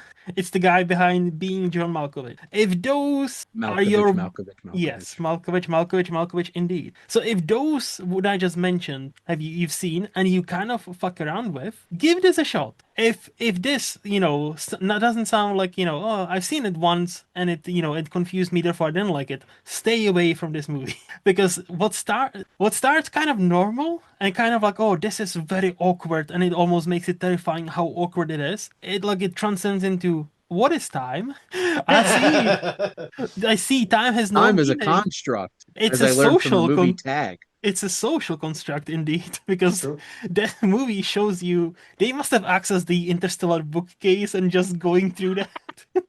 But no, that's movie like it struck a nerve with The me. Tesseract spit them out in the Midwest. Yes, except there was no Murph. And Murph! like even though it didn't click with me 100%, it definitely gives me something to chew on and to think about for as far as life, love, relationships, and age and how we treat others. And yeah, just it's uncomfortable in many parts. Like genuinely the first half we have many movies being like, this is so anxiety inducing, this is anxiety inducing, and to me those movies are kind of like, I know I'm gonna say something stupid, simple, making awkward into a horror, making like being so awkward it feels like this is a horror movie. This takes something else. I haven't seen this done as much, if ever, as this movie, as this first half of this movie makes this. Like you feel the awkwardness that, as Shrek 2, you meeting the parents for the first time. But multiply that by 100, and those parents. Oh yeah, Tony Collette is here also. Just that, she's also pretty good. Is that dad David? Yes, Do I David remember Toulis. David Thewlis? Yeah. That's what I So remember. Yeah. both excellent, and again they make you feel so uncomfortable. And every time the conversation seems like, oh, okay, okay, a bit of levity. No, we're going back to being uncomfortable and awkward, and just like, this is a horror movie, right? Like I'm sure this is a horror movie because this is just fucking awkward. And then the Oh, movie it made me feel some things when I watched that back in 2020 2020. when that dropped on Netflix. 2020. Yep. I finally got around to watching that, and yeah, I would. If you're into Charlie Kaufman, watch it. You will like it. If not, stay the fuck away because this is definitely like you cannot recommend it to normal people at your work. I cannot. Not If the normies. when I go back to the office on Monday, definitely not gonna recommend this to anybody I know because like they'll be like, "What the fuck is wrong with you? Why would you watch this?" But for us, yes. Yes, for us, yes. So I guess the moral of the story, everybody, for this wonderful episode is what is life and what is love? Baby, don't hurt me. Hurt me, Mhm. don't hurt me No no more. more. But we can now do something we failed to do last episode, and I'm like, oh yeah, we didn't do this, which is quick plugs. So, Oh. Mike, if people enjoyed our conversation, what's the best place for them to find you? Find me Plat 2.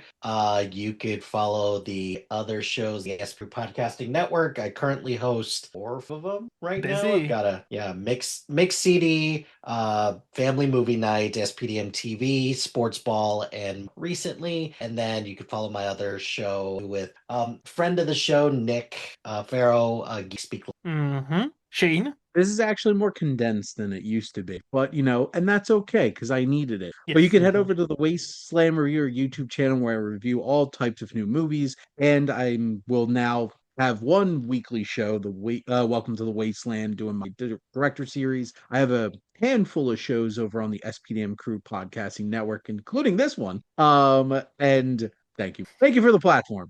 And I do write for sifpop.com and occasionally pop up on the writer's room. I write for Knock on Wood Film with Less Than the Wasteland each month. And I have my website, thewastelandreviewer.blog, where I do now 4 monthly articles. And basically, I just write reviews for wide releases, trying to limit myself a little bit. And then, you could check out my Instagram where I shamelessly throw around whatever I'm doing and some reels on a daily basis. And I have my letterbox too. I was thinking about writing reviews again after I had Yes. a bit of an incident with Disney. a studio who I will not mention. Oh.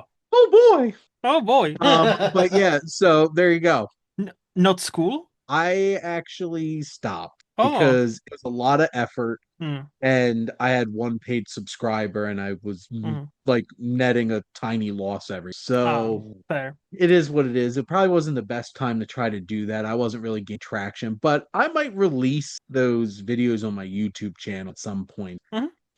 Yeah. Learn a little bit about some genres and early cinema. Mm-hmm. And if you do love the history of cinema and want to learn more about it with 3 guys unhinged commentary about it, you should check out the Cinematic Wasteland here on the SPDM Crew Podcasting Network. Shameless plugs all around. Yes. Ooh. And for me, as always, in movies lost on Letterboxd, here every other Friday, or Wasteland Retrospective every third Thursday, and the Cinematic Wasteland with Shane and Adam every month. Yeah. Yeah. And as Shane pointed out, we are part of SPDM Crew, and Mike is our boss. So here's that. And until next time, bye bye.